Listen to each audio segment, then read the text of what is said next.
Bismillahirrahmanirrahim. Assalamualaikum warahmatullahi wabarakatuh.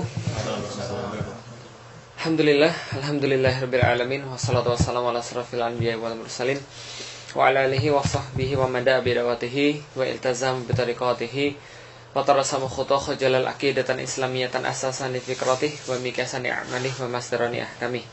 Syahadu an la ilaha illallah, syahadu anna Muhammadan abduhu wa rasuluhu la nabiyya ba'da.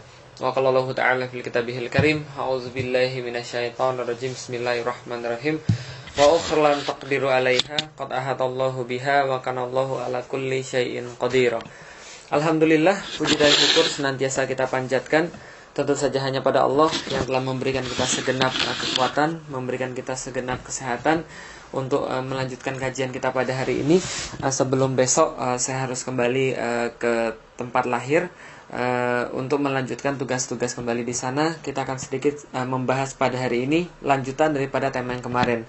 Sebenarnya bukan lanjutan secara tematis, tapi ini adalah lanjutan secara prinsip, yaitu adalah bagaimana membangkitkan Islam atau bagaimana prosesi Islam ini akan bangkit.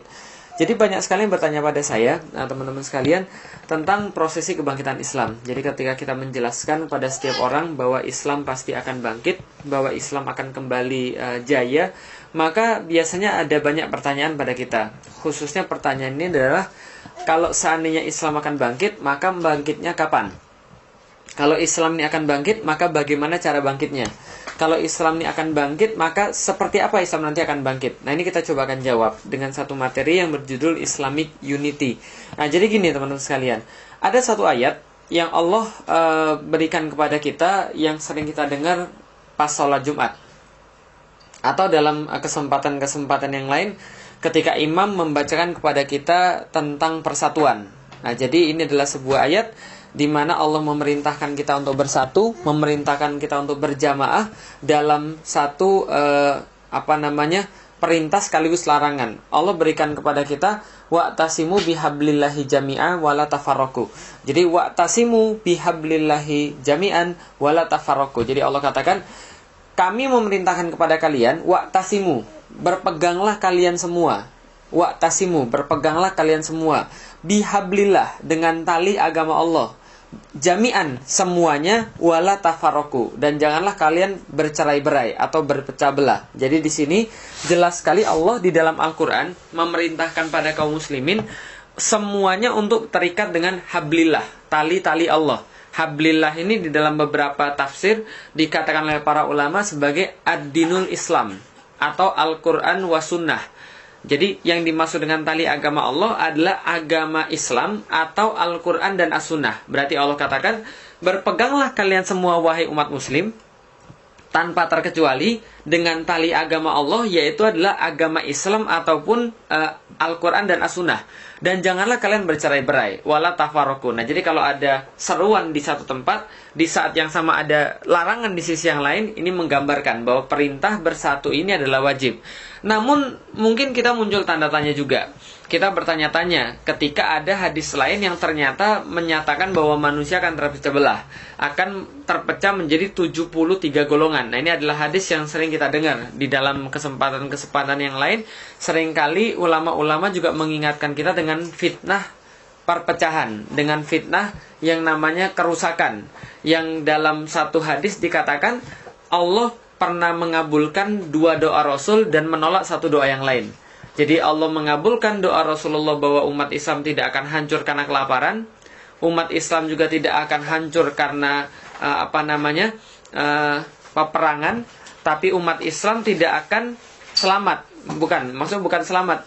Allah menolak bahwa umat Islam akan selamat dari hal yang namanya perpecahan. Jadi umat Islam bisa rusak karena perpecahan. Nah, ini adalah salah satu hadis yang diriwayatkan oleh Imam Ahmad tentang perpecahan itu. Nah, ini dikatakan oleh Rasulullah, qala Rasulullah, "Alla wa inna min qablikum min ahlil kitabi iftiraku ala sintaini wa sab'ina millah." Jadi Rasul katakan, ingatlah dari bagian kalian orang-orang sebelum kalian itu dari ahli kitab, dan orang-orang itu akan terpecah menjadi 72 golongan.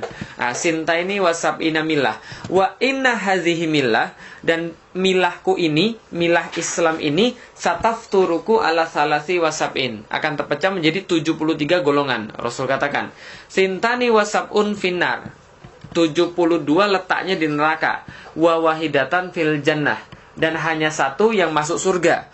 Lalu kemudian bertanyalah para sahabat, di antara 73, satu masuk surga, 73 masuk neraka. Nah, yang satu ini siapa? Maka Rasul menjawab, wahiyal jamaah. Yang satu ini namanya adalah jamaah. Jadi wahiyal jamaah. Satu itu namanya al jamaah. Nah, jadi di sini memang nggak saya artikan al-jamaah, tetap di situ saya biarkan al-jamaah. Lah kenapa? Karena kalau di dalam bahasa Arab ada isim nakiroh, ada isim ma'rifat. Nah, jadi kata benda itu ada dua, kata benda khusus dan kata benda umum. Lah kalau misalnya kata benda umum itu seperti kita nyebut ketika saya bilang, Mas tolong ambilin buku itu. Nah, maaf, Mas tolong ambilin buku. Nah, berarti kalau saya bilang tolong ambilin buku, buku mana saja jadi. Mau buku tulis, mau buku pelajaran, mau buku komik, mau buku apa, jadi. Kalau saya bilang tolong ambilkan buku itu, buku saja. Tapi kalau saya bilang Mas tolong ambilkan buku itu, maka itu sudah khusus. Artinya buku yang itu. Kalau dalam bahasa Inggris ada kata di depannya the. Jadi contoh, moon itu artinya bulan. Bulan apa aja. Tapi kalau the moon itu berarti sudah jelas bulan yang itu. Nah, jadi itu dalam bahasa Inggris. Kalau dalam bahasa Arab ada alif lam. Itulah yang menyebabkan kata khusus. Contoh misalnya, kalau narun, api misalnya, bisa api apa aja, api kompor, api neraka, api unggun, atau api apa saja. Tapi kalau sudah dikatakan an-naru, itu berarti adalah api neraka. Jadi kalau ada alif lam di depan itu adalah kata khusus. Sama kayak jamaah. Kalau jamaah doang terserah, mau jamaah haji, mau jamaah sholat, mau jamaah maksiat, itu adalah kemudian sama-sama jamaah namanya. Nah, tapi Rasul mengatakan jamaah dengan kata-kata alif lam, wahiyal jamaah. Yang ini yang selamat satu-satunya namanya adalah al jamaah. Nah, nanti kita akan bahas apa yang dimaksud dengan al jamaah. Nah, itu adalah hadis yang pertama. Hadis yang kedua sama. Ini adalah menggambarkan tentang perpecahan 73 golongan. Wa inna bani Israil tafarraqat ala thintaini wasab'ina millah. Sesungguhnya orang-orang Bani Israel mereka terpecah menjadi 72 golongan millah.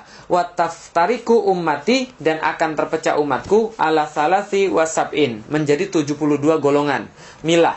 Kulluhum finar. Semuanya masuk neraka, Rasul katakan. Illa millatan wahidatan, kecuali milah yang satu. Nah, siapa ini milah yang satu? Para sahabat kemudian bertanya, qalu wa man hiya ya Rasulullah? Siapa mereka ya Rasulullah? Dikatakan Rasul, qala ma ana alaihi wa sahabi. Siapa yang aku berada di atasnya dan para sahabatku juga berada di atasnya. Jadi di sini kita bisa lihat siapa yang kemudian menjadikan Allah dan Rasul sebagai pemutus, sebagai teladan, dan juga menjadikan sahabat sebagai teladan, itulah yang masuk surga. Berarti tadi ada dua hadis. Hadis yang pertama mengatakan yang masuk surga satu-satunya siapa namanya? Al-Jamaah. Yang kedua, siapa yang masuk surga? Yang mengikuti sunnah Rasul dan sunnah para sahabat. Dari situ kita dapat dua syarat orang yang masuk surga. Satu-satunya golongan yang masuk surga. Satu, berada dalam al-jamaah.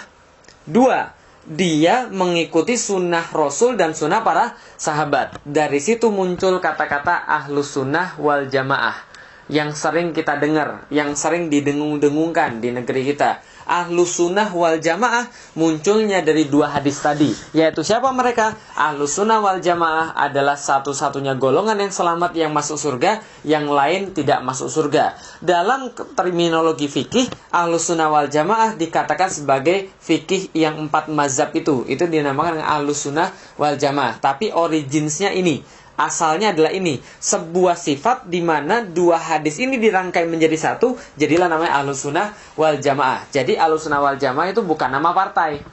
juga bukan nama kelompok. Jadi nggak bisa ketika seseorang ngomong saya Ahlussunnah wal Jamaah, yang lain bukan, nggak boleh. Lah kenapa? Karena Ahlussunnah wal Jamaah bukan klaim, bukan nama partai, bukan nama kelompok. Nggak serta-merta ketika saya pasang papan di depan rumah saya berkata, ini rumahnya Ahlussunnah wal Jamaah, satu-satunya golongan yang selamat, yang lain bukan Ahlussunnah wal Jamaah, nggak boleh.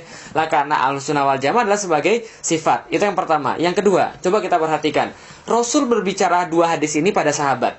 Dan sahabat semuanya dengar bahwa kaum muslim akan terpecah menjadi 73 golongan. Satu masuk surga, yang lain masuk neraka. Tapi perhatikan, sahabat nggak pernah nanya, Rasul, yang 72 nih kayak apa?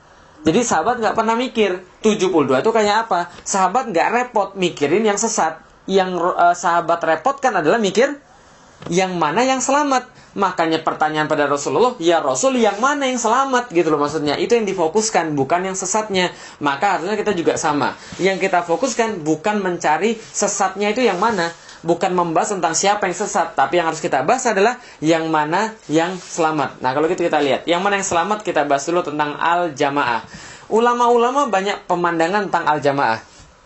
Banyak sekali kajian tentang al-jamaah. Banyak sekali definisi tentang al-jamaah. Tapi setidaknya ada beberapa definisi al-jamaah yang bisa kita ambil. Dan yang saya kutip di depan adalah definisi al-jamaah menurut Imam Tobari, seorang ahli hadis dan juga tafsir Quran. Imam Al-Hafiz Al-Hafiz Ibnu Hajar Al-Asqalani, ini seorang ulama ahli fikih. Dan Imam Syatibi, juga ulama yang luar biasa yang sudah dikenal juga.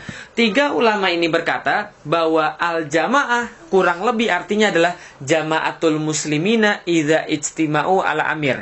Artinya kumpulan seluruh kaum muslim ketika mereka dipimpin oleh seorang pemimpin, itulah namanya al-jamaah. Jadi bisa dibayangin ya, seluruh kaum muslimin bersatu, mereka semua itu bersatu, dan ada satu pemimpin pada mereka, inilah namanya al-jamaah. Atau dalam terminologi Sunni disebut dengan khilafah. Terminologi Syiah disebut dengan imamah. Jadi kalau ada yang tanya, ini agak sedikit melenceng, kalau gitu Sunni dan Syiah itu bedanya apa? Lah yang saya tahu, ini bedanya salah satunya. Syiah mengatakan imamah, Sunni mengatakan khilafah. Kalau Syiah mengatakan imamah itu harus dari keturunan Ali bin Abu Thalib, sedangkan Sunni mengatakan pemimpin kaum muslimin atau imam kaum muslimin, khalifah, itu tidak perlu harus dari kalangan Ahlul Bait atau tidak perlu harus dari kalangan keturunan Ali bin Abu Thalib. Nah, itu kemudian beda salah satunya. Dengan kata lain, ketika kita membahas tentang al-jamaah adalah kumpulan seluruh kaum muslimin yang dipimpin oleh seorang amir. Pertanyaan saya sekarang, kira-kira ada nggak yang kayak gitu sekarang? Kaum muslimin seluruhnya bersatu, dipimpin oleh seorang pemimpin. Ada nggak kira-kira? Nggak ada. Nah kalau gitu nggak ada, kalau gitu kita lihat. Seberapa penting adanya khilafah atau imamah atau kumpulan kaum muslimin yang memiliki pemimpin. Apakah betul Allah dan Rasul mewajibkan kaum muslimin dipimpin oleh seorang pemimpin? Nah kalau gitu kita lihat nih.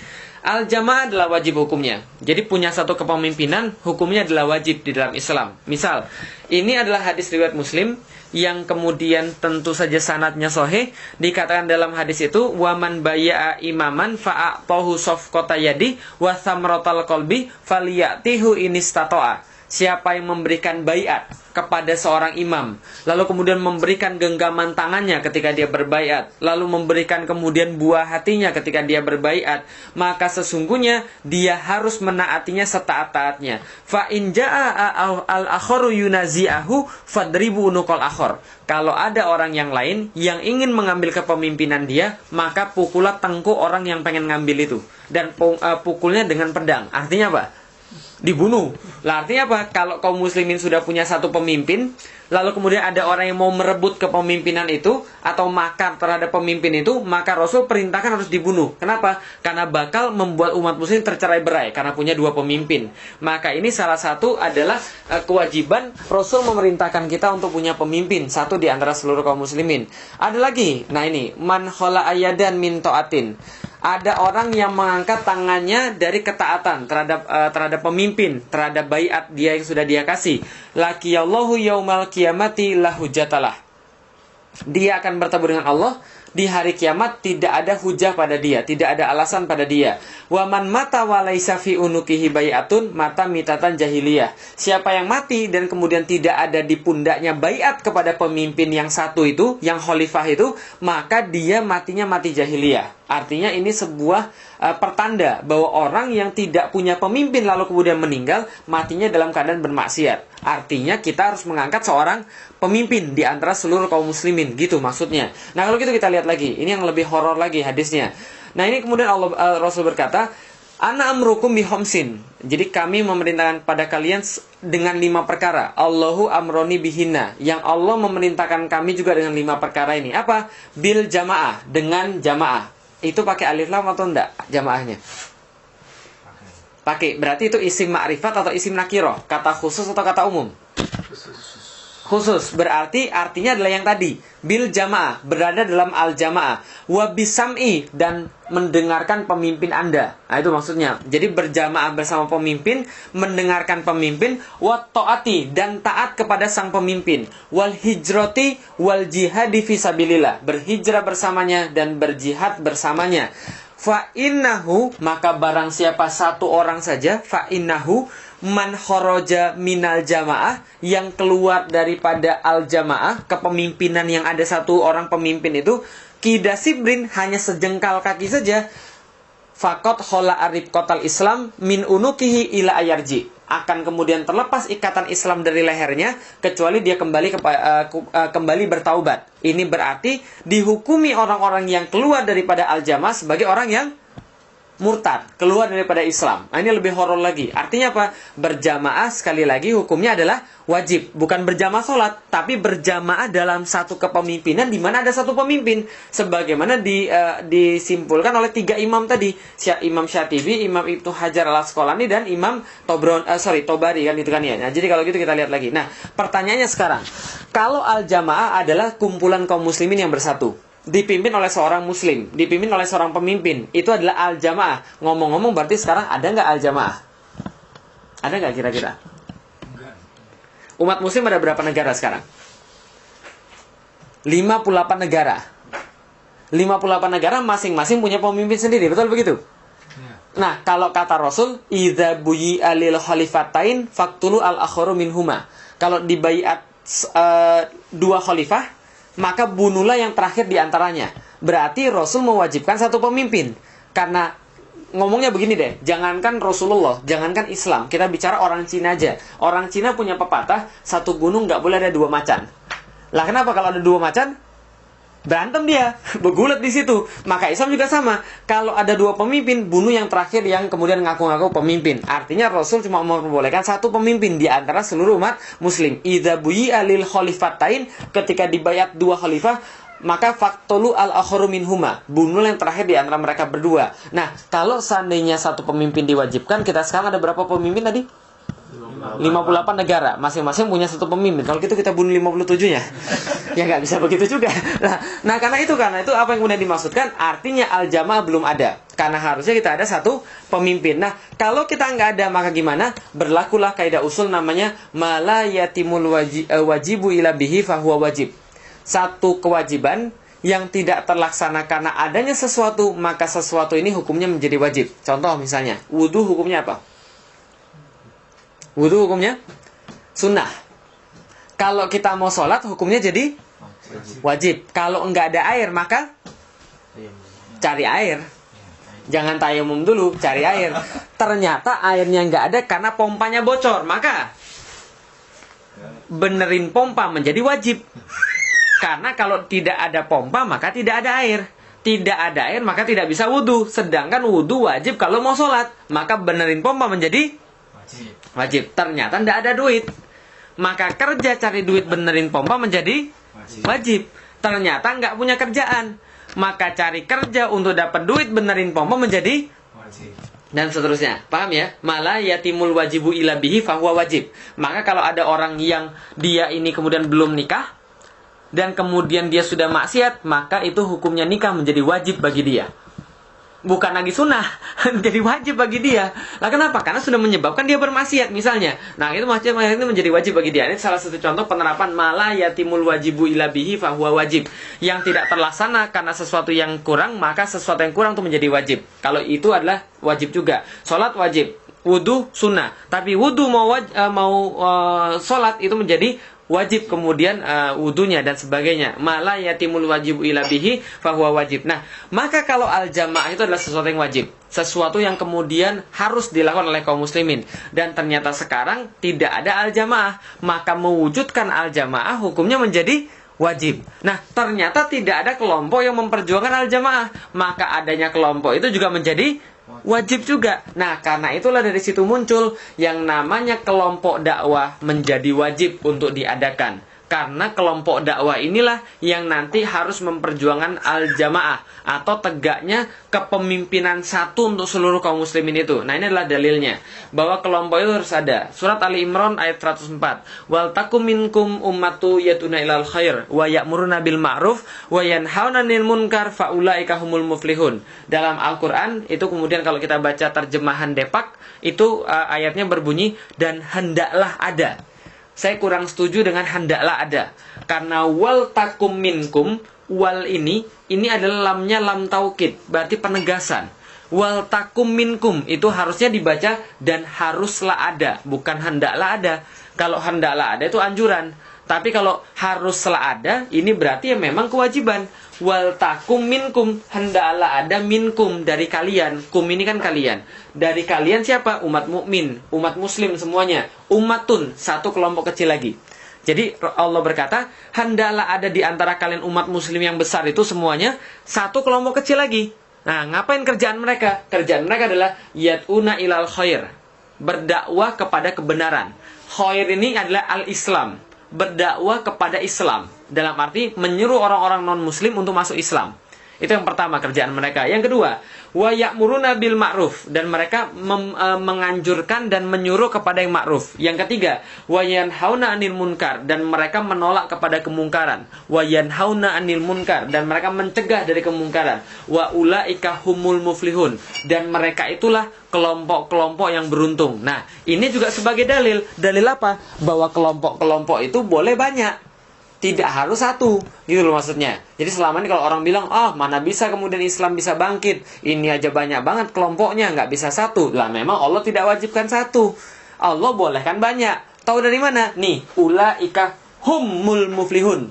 Hum ini adalah kata ganti, isim domir kalau dalam bahasa Arab, kata ganti jamak, yang dia mengacu pada umat. Berarti umat ini boleh banyak, itu maksudnya. Kalau seandainya Allah pengen umatnya satu, Allah nggak akan bilang humul muflihun. Pasti Allah bilang satu kelompok itulah yang beruntung. Tapi ternyata kelompok-kelompok itulah kelompok yang beruntung. Nah, itu maksudnya. Bisa dipahami ya kira-kira maksudnya kan ya. Nah, kalau gitu kita lihat lagi. Nah, karena kelompok ini memperjuangkan Islam, karena kelompok ini menyuruh pada Islam, amar ma'ruf dan nahi munkar, maka seluruh orang-orang muslim wajib berkumpul, wajib menggabungkan diri dalam kelompok-kelompok seperti ini. Setiap umat muslim wajib menggabungkan diri dalam harokah-harokah Islam, gerakan-gerakan Islam. Kenapa? Untuk memperjuangkan yang wajib, gitu loh.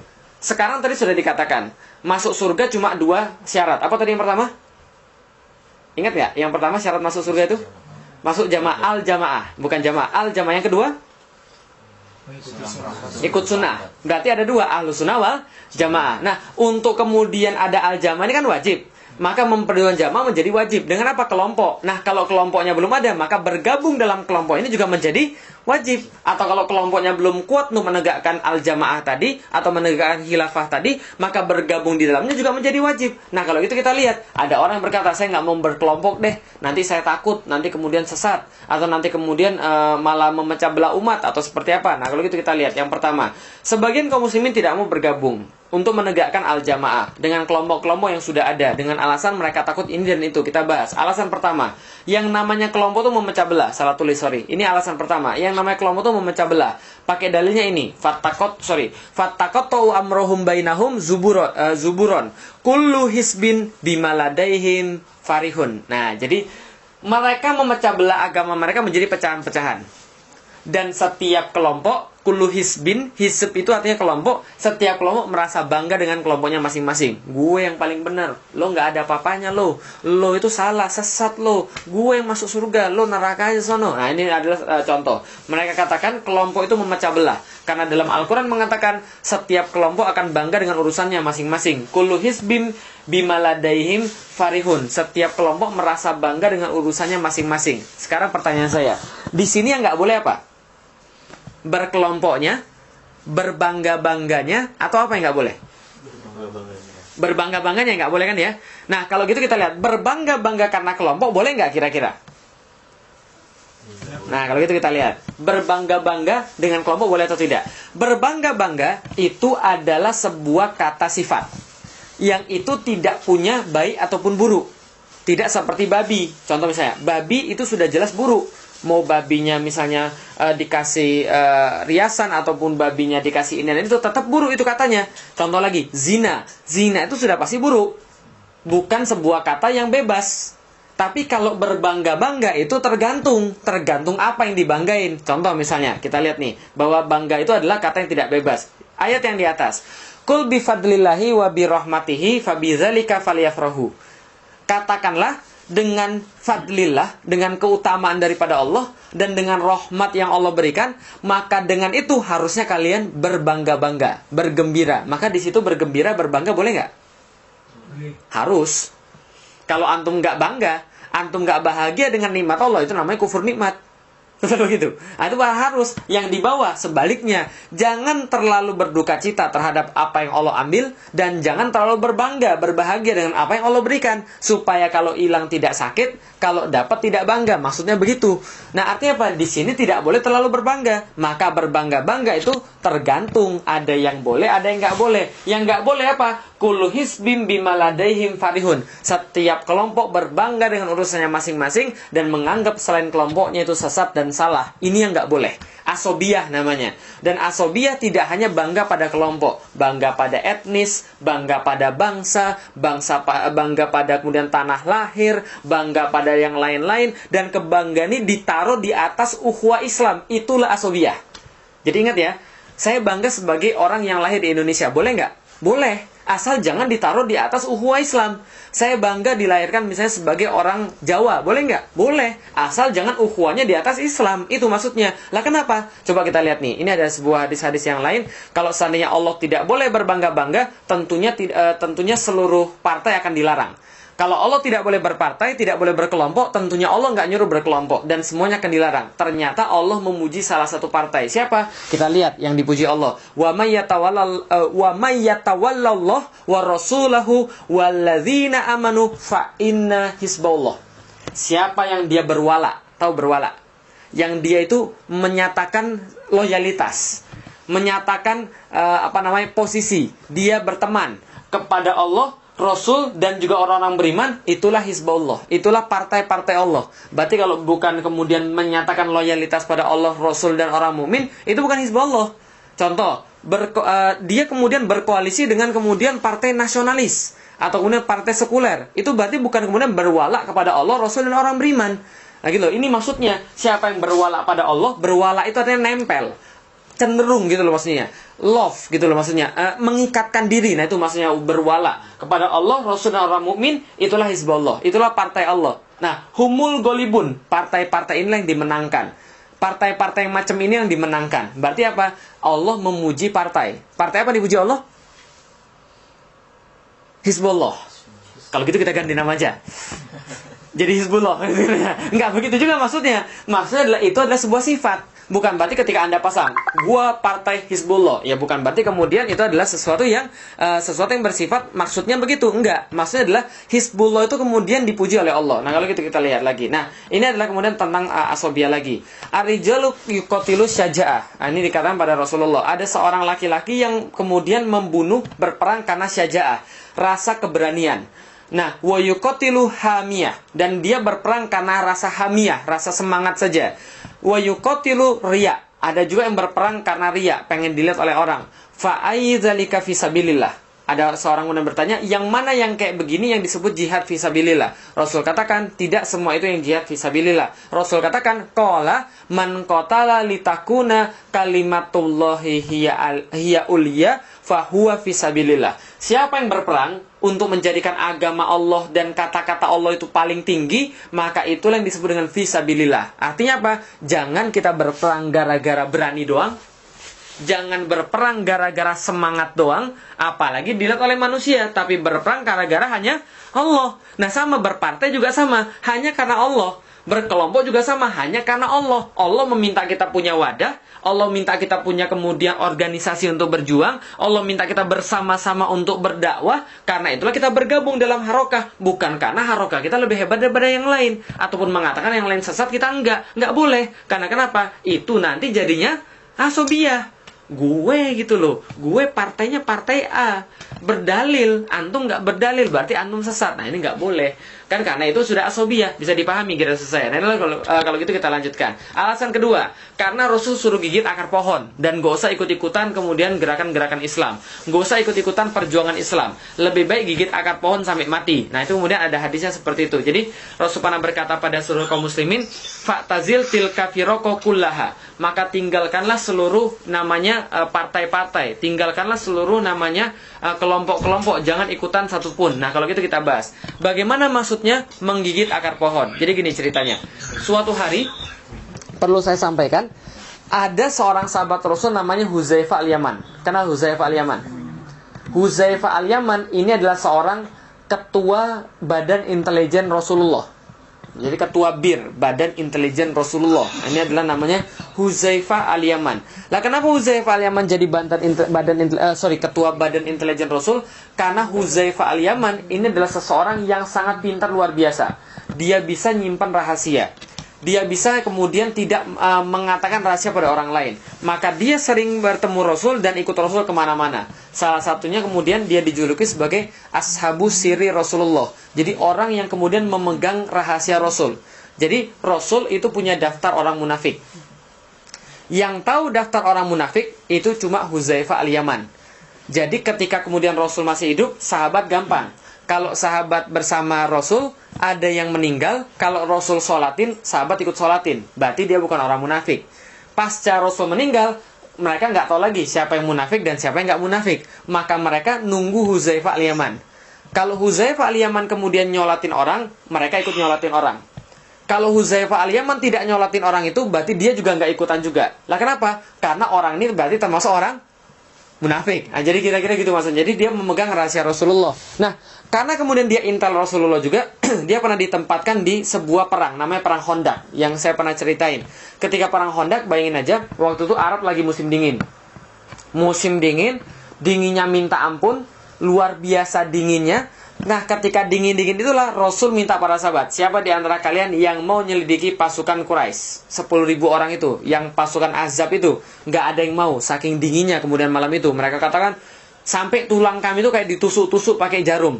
Saking dinginnya, nggak ada yang mau. Lalu kemudian Rasul berkata, Huzaifah pergi ke sono. Akhirnya kemudian dia merasa, ya udah, karena Rasul sudah minta, saya pergi ke sana. Sampai ke tempat-tempat musuh, orang-orang itu sedang berbaris semua. Ternyata Abu Sufyan lagi memerintahkan mereka untuk berbaris berkumpul dan ingin memberikan pengumuman. Nah, setelah ingin memberikan pengumuman kepada orang-orang ini, kemudian Abu Sufyan berkata, saya ingin memberikan pengumuman, tapi saya takut ada seorang yang menyelusup di antara menyelisip. Menyelusup atau menelisip? Menyelinap, menyusup. Nah, itu kan di antara kalian. Nah, menyusup di antara kalian. Maka sebutkan kemudian passwordnya. Nah, kira-kira begitulah. Jadi sebutkan kemudian passwordnya di antara kalian. Huzaifah nggak tahu karena dia nggak tahu passwordnya. Karena Huzaifah pintar, sebelum dia disuruh ngomong passwordnya, langsung dia marahin teman sebelahnya. Woi, siapa kamu? Ngomong password kamu. Akhirnya dia bilang, enggak kok, kami teman kok, kami teman. Nah, akhirnya karena dia sudah marah duluan, jadi dia nggak dicurigai. Paham gitu saya? Itu strateginya orang Medan, blame the victim. Nah, jadi kalau dia salah, marah duluan, biar kemudian dia nggak kena marah. Enggak, sorry itu guyonan saja. Nah, kalau gitu kita lihat. Nah, ketika kemudian kita lihat orang-orang ini memang sangat hebat, ini ceritanya. Suatu hari Huzaifah datang pada Rasulullah. Setelah datang pada Rasulullah, kemudian dia berkata pada Rasulullah seperti ini, ya Rasul, kalau orang-orang datang kepadamu, bertanya kepadamu tentang hal-hal yang baik, aku berkata sebaliknya. Aku ingin bertanya tentang hal-hal yang jelek. Apa hal-hal yang jelek? Ini kemudian dikatakan kepada Rasulullah. Faqultu ya Rasulullah, inna kunna fi jahiliyah. Dulu kami dalam keadaan jahiliyah. Wasyarin, dan dalam keburukan. Faja'ana Allah bihadzal khair, dan Allah memberikan kepada kami kebaikan ini berupa Islam. Fahal ba'da hadzal khair syar, apakah setelah kebaikan Islam akan ada keburukan?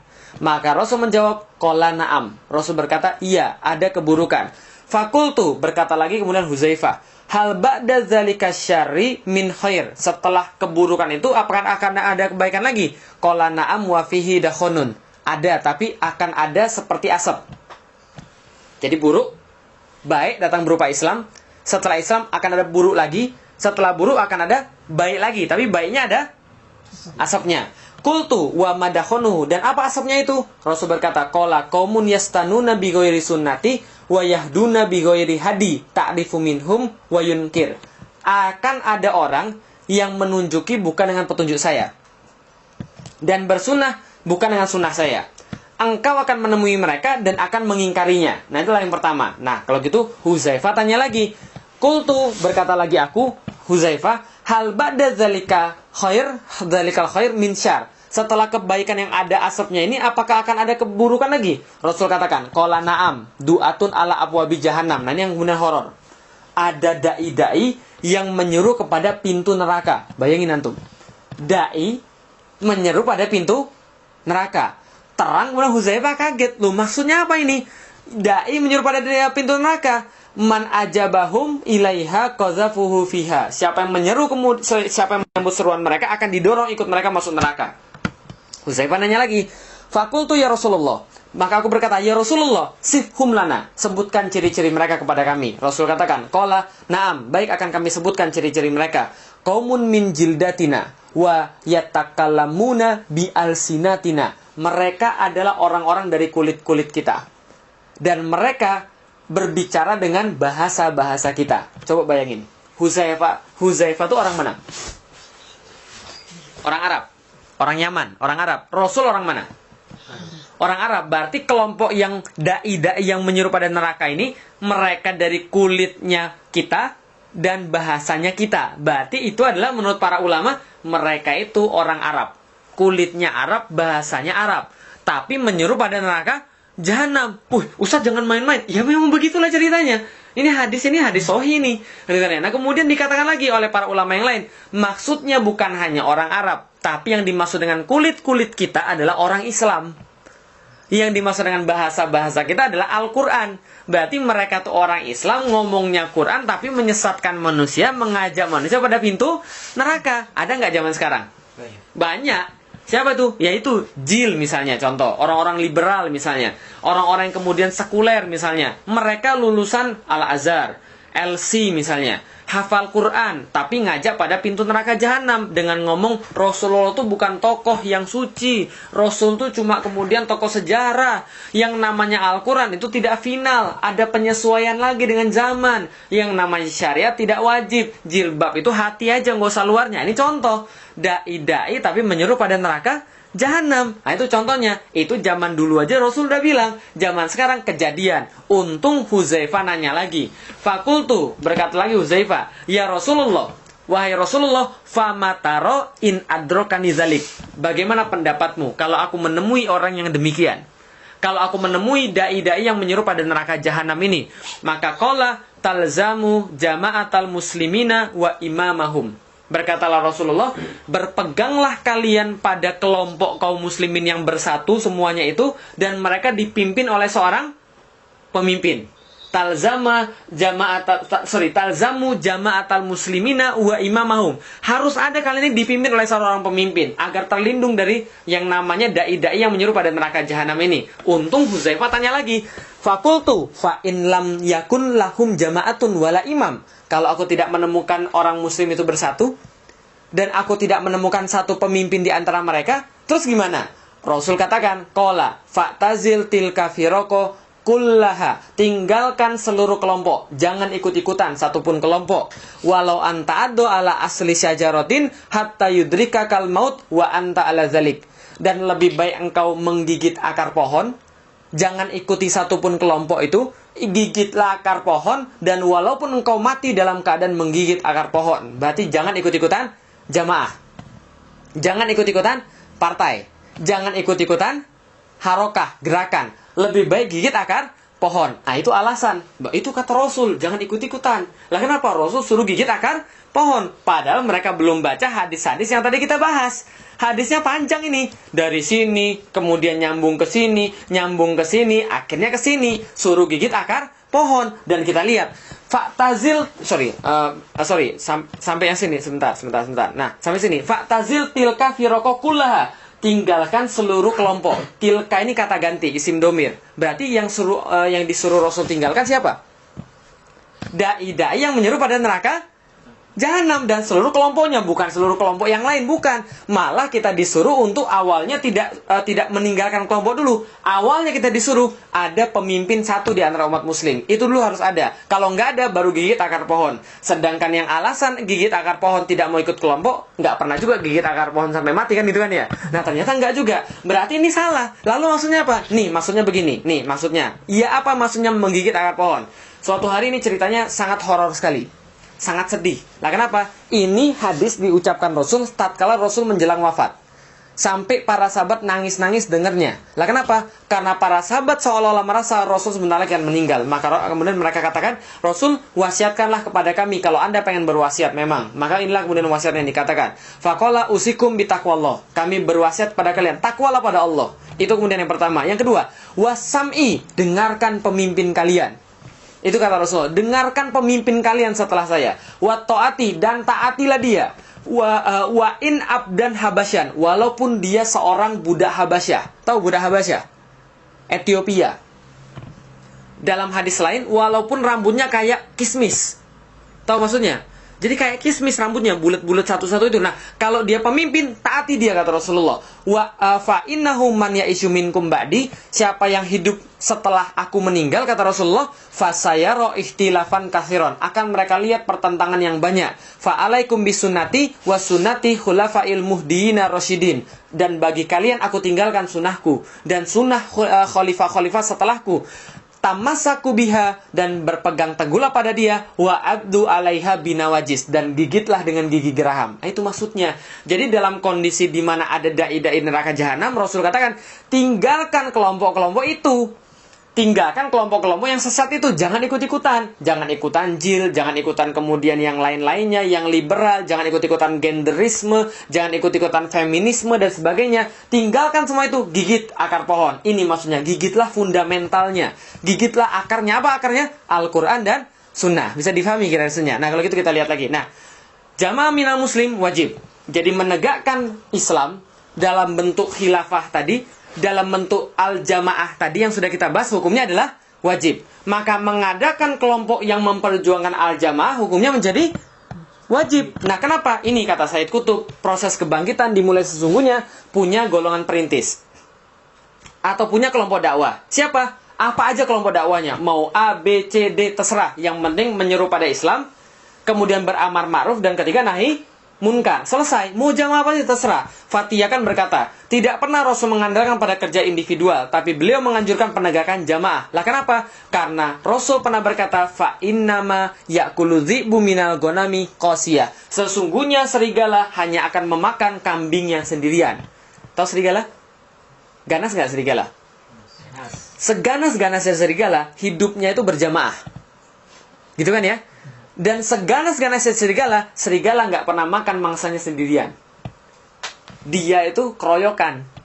Walaupun sama yang lemah, kambing sekalipun, keroyokan dia. Maka kalau kambing berpisah daripada jamaahnya, pasti dia dimakan. Makanya Rasul pernah berkata, al-imamu ro'in. Imam itu laksana pengembala. Gitu kan ya? Pengembala itu tugasnya apa? Melindungi gembalaannya. Gitu loh. Kalau ada gembalanya yang misah, habis dia. Karena ditunggu oleh serigala. Maka jangan sendiri-sendiri. Karena orang sendiri itu biasanya maksiat. Kalau orang banyak biasanya semangat. Ingat itu. Ada yang bilang, Ustaz, futur Ustaz, gimana cara supaya nggak futur? Berjamaah, makanya nggak futur. Kalau sendirian biasanya maksiat. Contoh, orang kalau sendirian itu pasti yang lakunya maksiat-maksiat. Nggak percaya? Contoh misalnya, kalau orang pacaran itu senangnya rame-rame atau sendirian? Bukan sendirian, rame-rame atau berdua? Sendirian ngapain itu? Berdua atau rame-rame? Berdua. Artinya apa? Sendirian kan ya maksudnya? Berdua-duaan, berkholwat, nggak pengen orang tahu. Lah kenapa? Karena biasanya aktivitasnya pasti aktivitas yang maksiat. Biasanya orang pacaran nyari tempat yang sepi atau tempat yang rame? Sepi. Nyari tempat yang terang atau tempat yang gelap? Gelap kan itu ya. Kenapa? Karena ada aktivitas-aktivitas yang kemudian nggak boleh dilakukan oleh orang lain. Maka biasanya kalau orang sudah sendiri pasti bawanya maksiat. Mohon maaf, nonton film porno. Biasanya orang nonton film porno sendirian atau mulai rame-rame? Nonton film porno berjamaah itu mana ada, makanya jangan sendirian itu kan ya. Kalau sendirian pasti maksiat. Nah makanya itulah berjamaah. Jamaah itu bikin semangat, sendirian itu bikin maksiat. Nah karena itulah berjamaah itu penting sekali. Datang sholat berjamaah, kajian-kajian berjamaah, walaupun di negeri orang, walaupun kemudian di negeri asing, ya berjamaah. Itu kemudian akan menghalangi kita dari berbuat maksiat. Itu dalam level kecil. Apalagi dalam level negara, level besar itu maksudnya. Nah, ini Rasul katakan jangan berpecah belah karena kambing itu yang dimakan yang sendirian. Nah, bagaimana kalau gitu kita lihat lagi nih. Kalau gitu pertanyaannya, apa yang membuat Islam tegak? Yaitu tadi kelompok yang memperjuangkan Islam. Dan ada pertanyaan, Ustaz, kalau gitu kapan Islam akan tegak? Saya jawab, kapanpun Anda mau. Lah gimana bisa kemudian Islam bisa tegak? Gimana khilafah bisa tegak? Orang sekarang kita berpecah belah. Sekarang saya tanya, kita bersatu dulu baru tegak khilafah? Baru tegak al-jamaah tadi, khilafah tadi, atau ada al-jamaah, ada khilafah baru bersatu? Ayo, yang mana duluan? Bersatu dulu. Bersatu dulu tegak khilafah atau khilafah dulu baru bersatu? Ayo, yang mana duluan? Voting. Voting. Siapa yang ngomong bahwa bersatu dulu? Bersatu dulu. Yang khilafah dulu? Oke, terima kasih. Ternyata yang menang bersatu dulu baru khilafah dan dibanding khilafah dulu baru bersatu. Oke, saya kasih dua logika. Satu logika secara kenyataan. Pertanyaan saya, pernah sholat jamaah di masjid? Pernah, sering. Oke, kalau gitu sekarang pertanyaan saya, orang baru rapi setelah imam naik atau imam naik dulu baru rapi? Imam naik dulu baru rapi atau rapi dulu baru imam naik? Imam naik dulu baru rapi. Sepakat? Berarti kalau sebelum imam naik, apa yang terjadi pada jamaah? Ada yang baca Quran, ada yang udah sholat sunnah, ada yang baca buku, ada yang tidur-tiduran, ada yang ngomel nggak jelas. Tapi ketika sudah kemudian imam naik, kemudian dikomat, Allahu Akbar, syahadu an la ilaha illallah, semua pada berdiri, semua pada imam, Allahu Akbar, gitu kan ya? Nggak ada yang sendiri-sendiri lagi. Kenapa? Karena imam sudah maju. Itu yang pertama. Yang kedua, dalil dari kemudian dalil Al-Quran, bukan dalil Al-Quran, dalil hadis. Ini kemudian hadisnya. Pernah kemudian Umar bin Khattab berkata, ya ma'syarul Arab, innahu la islama illa bi jama'atin, wala jama'ata illa bi imaratin, wala imarata illa bi ta'ah. Nah, kemudian Umar bin Khattab berkata, wahai masyarakat Arab, tidak ada Islam kecuali dengan jamaah. Tidak ada Islam kecuali ada persatuan di dalamnya. Dan tidak ada persatuan kecuali dengan kepemimpinan. Dan tiada kepemimpinan kecuali dengan ketaatan. Berarti yang duluan apa? Taat. Setelah taat ada pemimpin. Setelah ada pemimpin ada jamaah. Ada persatuan. Setelah persatuan ada Islam. Berarti khilafah dulu baru Islam. Khilafah dulu baru bersatu atau bersatu dulu baru khilafah? Khilafah dulu baru bersatu. Itu kenyataannya. Jadi jangan repot. Oh Ustaz, bagaimana khilafah bisa tegak? Kita aja belum bersatu. Enggak penting itu. Karena kenapa? Insya Allah khilafah tegak baru ada persatuan. Nah makanya muncul kaidah usul amrul imam yarfaul khilaf. Perintah imam itu menghilangkan perbedaan. Makanya orang Cina bilang satu gunung tidak boleh ada dua harimau. Satu gunung tidak boleh ada dua pemimpin. Lah kenapa? Kalau ada dua pemimpin pasti berantem dia. Jangankan di gunung, di masjid aja ada dua imam. Kira-kira gimana ceritanya? Satu Allah, satu sami Allahu liman hamid, bingung juga kita kan gitu kan ya. Maka nggak boleh. Maka imam dulu naik baru rapi kemudian jamaah. Itu yang terjadi. Maka tidak perlu semua kaum muslimin untuk menegakkan yang namanya al-jamaah. Tapi karena sekarang orangnya belum cukup, maka antum semua yang mendengarkan itu wajib untuk menggabungkan diri dalam gerakan-gerakan yang memperjuangkan Islam. Bisa dipahami kira-kira, bukan bergabung dalam gerakan-gerakan yang selainnya. Nah, jadi kira-kira seperti itu. Nah, kalau gitu kita lihat, ini adalah hadis yang terakhir yang kemudian saya akan bacakan pada teman-teman sekalian. Layan kudonna urwal islami urwatan. Rasul katakan akan terlepas ikatan Islam satu demi satu. Apa saja yang lepas? Wa kullama inqadat urwah, dan ketika terlepas ikatan yang satu, tasyabbat an-nasu billati taliha, akan kemudian terlepas ikatan-ikatan yang lain mengikuti dia. Yang pertama yang lepas wa awaluhunna naqdul hukmu. Yang pertama kali lepas ikatan pemerintahan. ikatan ketaatan, apa bukan ikatan ketaatan, ikatan kepemerintahan, imaroh, ikatan kemudian al-hukmu, khilafah tadi, wa akhiruha as-shalah, yang terakhir adalah salat. Betul begitu? Kejadian nggak sekarang? Mau kemana di Indonesia? Coba bayangkan. Nggak usah di Indonesia deh, jauh-jauh hari sebelumnya. Tatkala terjadi bom Bali, itu imigrasi Australia mengeluarkan tanda-tanda kecenderungan teroris. 1, punya jenggot. Mas Kunta kena itu. Punya jenggot, cenderung teroris. 2, nama-namanya Islami. Ahmad, kena lagi Udin, yang ada Udinnya tuh kena semua. Farudin, Burhanuddin, Felix enggak. Felix Syah enggak, bebas kan ya. Jenggot enggak ada, nama enggak Islam ya, itu enggak dicurigai. Nah, yang ada Udin dulu kemudian akan kena semuanya. Nama Islami pakai jenggot. Kemudian yang ketiga apa? Yang ketiga, sholatnya berjamaah. Dan sholatnya nggak mau telat, itu yang ketiga. Dan yang keempat adalah dia selalu kemudian membicarakan tentang Islam dan tidak mau berkompromi dengan nilai-nilai Barat. Maka inilah 4 yang kemudian jadiin kecenderungan orang sebagai seorang teroris. Bayangkan antum, awal-awalnya hukmu, awal-awalnya pemerintahan, yang terakhir adalah sholat. Sama kayak sekarang. Lucu kemarin ketika kemudian di Indonesia terjadi penangkapan kemudian teroris. Ketika ditangkap teroris, yang disorot apa? Kitab Riyadhus Shalihin. Coba pikirkan, apa hubungannya kitab Riyadhus Shalihin dengan kemudian teroris? Dia nggak tahu kitab Riyadhus Shalihin itu adalah kitab yang kemudian dipunyai oleh semua orang muslim itu harusnya. Karena itu adalah kitab terbaik kemudian setelah Al-Quran dan Sunnah. Setelah Al-Quran, karena isinya adalah sunnah, hadis sahih Bukhari dan sahih Muslim. Dan kemudian itu berkaitan dengan ibadah kemudian muslim. Tapi yang disorot adalah Riyadhus Shalihin. Apa yang disorot? Gambar Ka'bah. Bahwa ini adalah seolah digambarkan bahwa teroris ini adalah seorang yang sangat dekat dengan Islam. Kemudian dia diwawancarai. Dari mana datangnya teroris? Dari masjid, dari kampus, dari sekolah-sekolah, dan dari kantor-kantor. Wih, gue dong yang ngajarin semuanya. Berarti gue termasuk dong. Lalu kalau gitu dari mana lagi kita harus belajar kemudian tentang Islam? Sedangkan kampus, sekolah, kantor, kemudian masjid dikatakan sebagai awal-awal daripada teroris. Apalagi dikatakan ciri-ciri teroris, dia menginginkan penerapan syariat Islam. Nah, itu udah mulai itu. Pertama-tama kemudian adalah negara. Yang terakhir adalah sholat. Udah mulai. Kenapa? Bayangkan, kan aneh. Orang muslim tapi tidak mau menerapkan syariat. Sholat syariat bukan?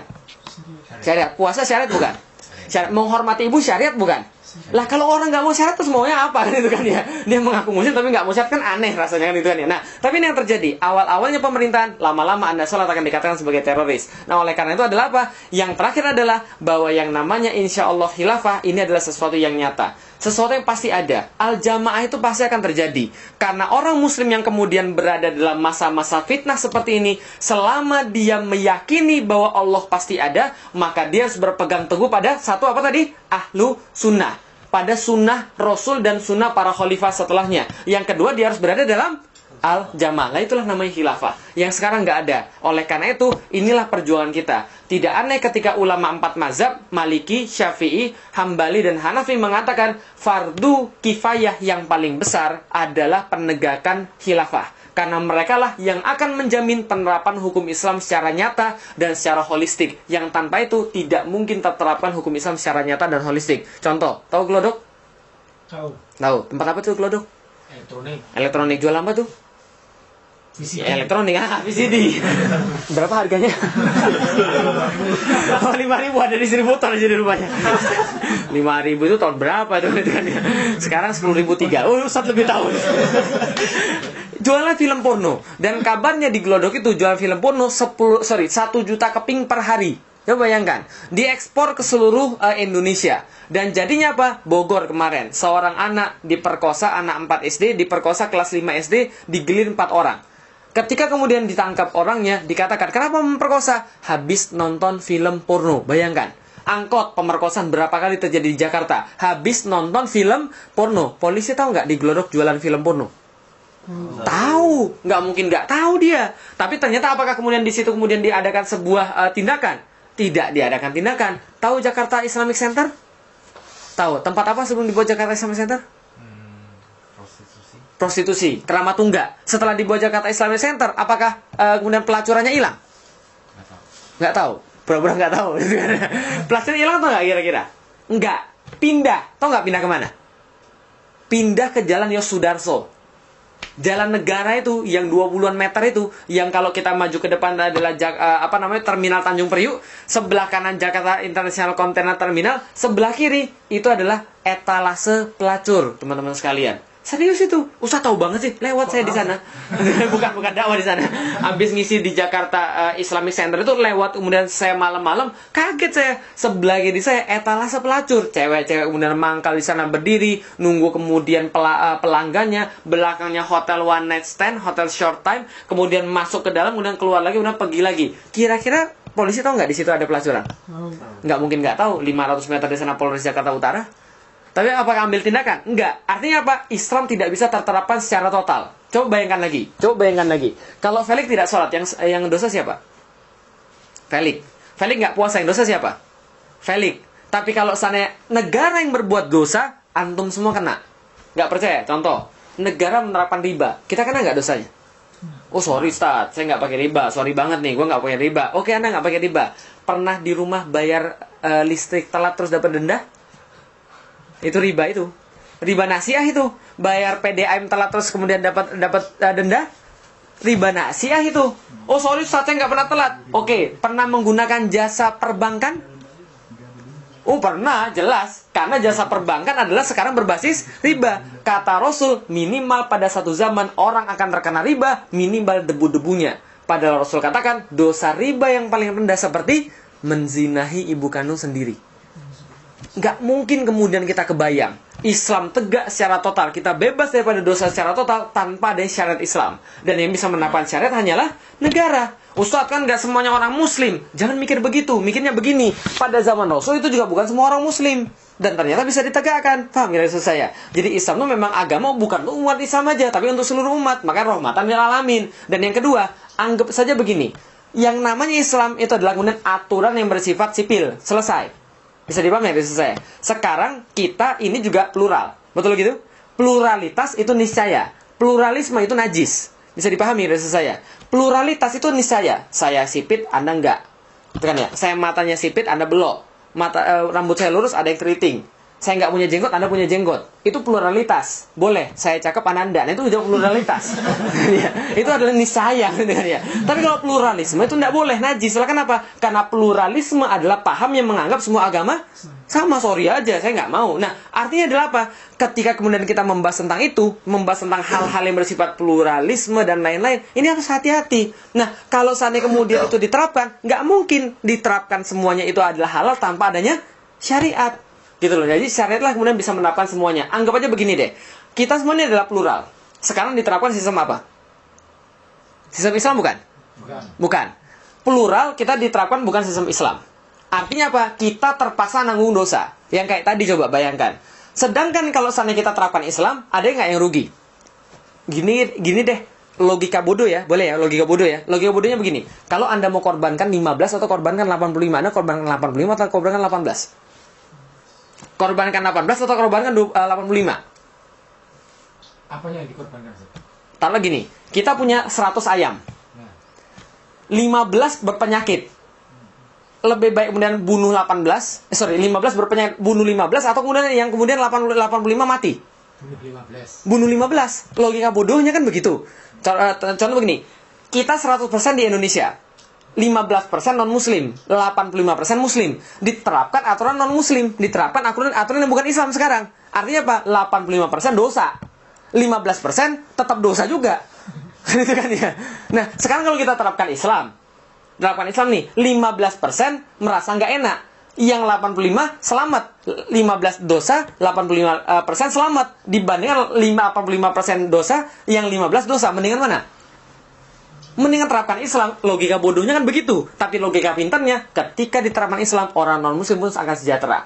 Itu yang terjadi pada Kristen Koptik. Itu yang terjadi pada orang-orang di Syria ketika mereka mau diterapkan Islam. Artinya adalah apa? Khilafah adalah jalan satu-satunya untuk menerapkan Islam secara total. Karena itu kita bebas daripada dosa. Ustaz, berarti dosa juga dong? Iya, saya dosa juga. Saya kena juga dosa riba. Saya kena juga dosa-dosa yang lain. Kenapa? Karena tidak diterapkan aturan Islam. Berarti inilah cara Islam bangkit. Terakhir, saya ingin kasih satu retorika lagi. Coba bayangkan begini sekalian. Islam hancur mulai dari abad keberapa? Coba mulai dari abad keberapa? Ada yang tahu nggak? Islam hancur mulai dari abad keberapa? Kalau nggak, gampangnya gini deh. Orang Barat bangkit mulai dari abad keberapa? James Watt itu dari abad berapa?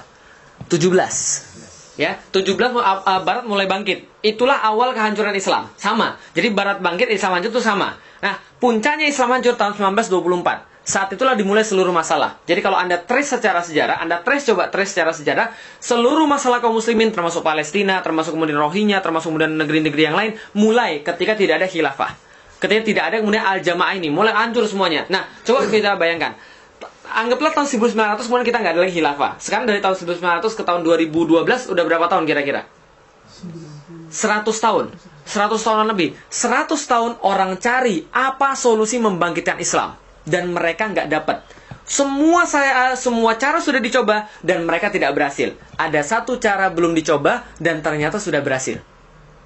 Paham ya?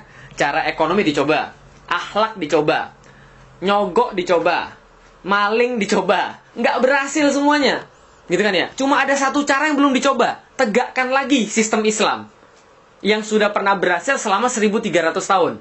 Sudah pernah berhasil selama 13 abad. Bayangkan, semua cara sudah dicoba dalam 100 tahun, tidak menghasilkan apapun, tapi satu cara belum dicoba, dan itu sudah menghasilkan. Pertanyaan saya yang nggak usah dijawab, bodoh nggak kita kalau kita mau masih mencoba yang sudah pasti nggak berhasil? Mempertahankan sudah pasti yang nggak berhasil, dan tidak mau mencoba satu hal yang sudah pasti berhasil. Jaminan Tuhan kita nggak usah dijawab. Nah, karena itulah satu-satunya solusi untuk menegakkan Islam. Ada pertanyaan silahkan. Ada pertanyaan mungkin silahkan kalau ada. Ustaz, Ya silahkan. kayaknya kalau orang mendengar akan diterapkan hukum Islam itu Takut. banyak yang takut ya Ustaz. Ya. Kayaknya kalau Sangat. kalau hukum Islam itu akan diterapkan kok yang kebayang potong tangan, cambuk, hukum pancung itu gimana Ustaz? Ya. Nah, kalau seandainya ada orang yang mendengarkan syariat Islam kemudian merasa takut, berarti itu tanda-tanda dia bermaksiat. Betul begitu? Sorry, saya pernah ngomong begini sama bapak saya. Pi, setuju nggak dengan penerapan syariat Islam? Bapak saya bilang, bodoh banget, bodoh amat. Saya nggak berzina, jadi saya nggak takut dirajam. Saya nggak pernah maling, saya nggak takut dipotong tangan. Lah kalau seandainya memang baik, ya kenapa tidak? Saya katakan, Pi coba bayangkan, kalau di dalam syariat Islam, Papi cuma bayar jizyah, tidak usah pajak-pajak yang lain. Nggak usah pajak pertambahan nilai, nggak usah pajak bumi dan bangunan, nggak usah pajak barang mewah, nggak usah pajak yang macam-macam, cuma bayar satu aja, jizyah. Jizyah berapa, Lik? Zamannya Umar bin Khattab, jizyah itu antara 4 sampai 6 dinar. Yang lain belum tahu mungkin Papi agamanya apa. Oh, bapak saya masih non-muslim. Nah, jadi kemudian 4 sampai 6 dinar. 4 dinar itu 1 dinar sekitar 2 juta. Kalau 4 dinar berarti 8 juta. 6 dinar berarti 12 juta. Berarti 8 sampai 12 juta 1 tahun. Bisa kebayang nggak? Jepang pajaknya berapa? Ngeri banget itu kan ya. Nah, mana nggak mau dia? Ya nggak ada masalah. Asal kenapa? Dia nggak berzina, dia nggak mencuri. Ya kenapa dia takut? Berarti kalau yang protes dan takut itu berarti jangan-jangan dia berzina. Jangan-jangan dia maling. Dan ternyata apa terjadi? Fakta membuktikan selama 1300 kemudian Islam berjaya, jarang sekali orang dipotong tangan. Jarang sekali orang kemudian dirajam. Kenapa? Karena dilakukan tindakan-tindakan preventifnya. Coba antum bayangkan. Antum nggak bisa nikah di nikah negara. Tidak ada film-film porno. Tidak ada buku-buku porno. Kalau masih terangsang juga, keterlaluan. Paham kira-kira saya? Anda nggak cukup 1, boleh 4. Nggak bisa dinikahin sama negara. Coba bayangkan, masih juga main-main. Bener-bener antum berarti memang parah. Antum nggak punya kerjaan, dikasih kerjaan. Antum nggak punya keahlian, diajari biar punya keahlian. Masih maling juga, klepto itu berarti. Jadi paham ya saya. Nah makanya karena itulah Islam. Tidak hanya kemudian potong tangannya yang disorot, tapi adalah apa yang dilakukan supaya orang tidak maling, apa yang dilakukan supaya orang tidak berzina. Itu maksudnya. Perempuan semua ketutup, pakai kerudung dan pakai jilbab. Antum masih terangsang juga, berarti antum nggak normal itu memang. Bisa dipahami kira saya. Berarti itulah Islam luar biasa. Tidak hanya kemudian menghukum-hukum saja, tapi adalah tindakan preventif. Nah, yang kedua saya katakan begini. Manusia itu punya namanya unreasonable fear atau unreasonable fear.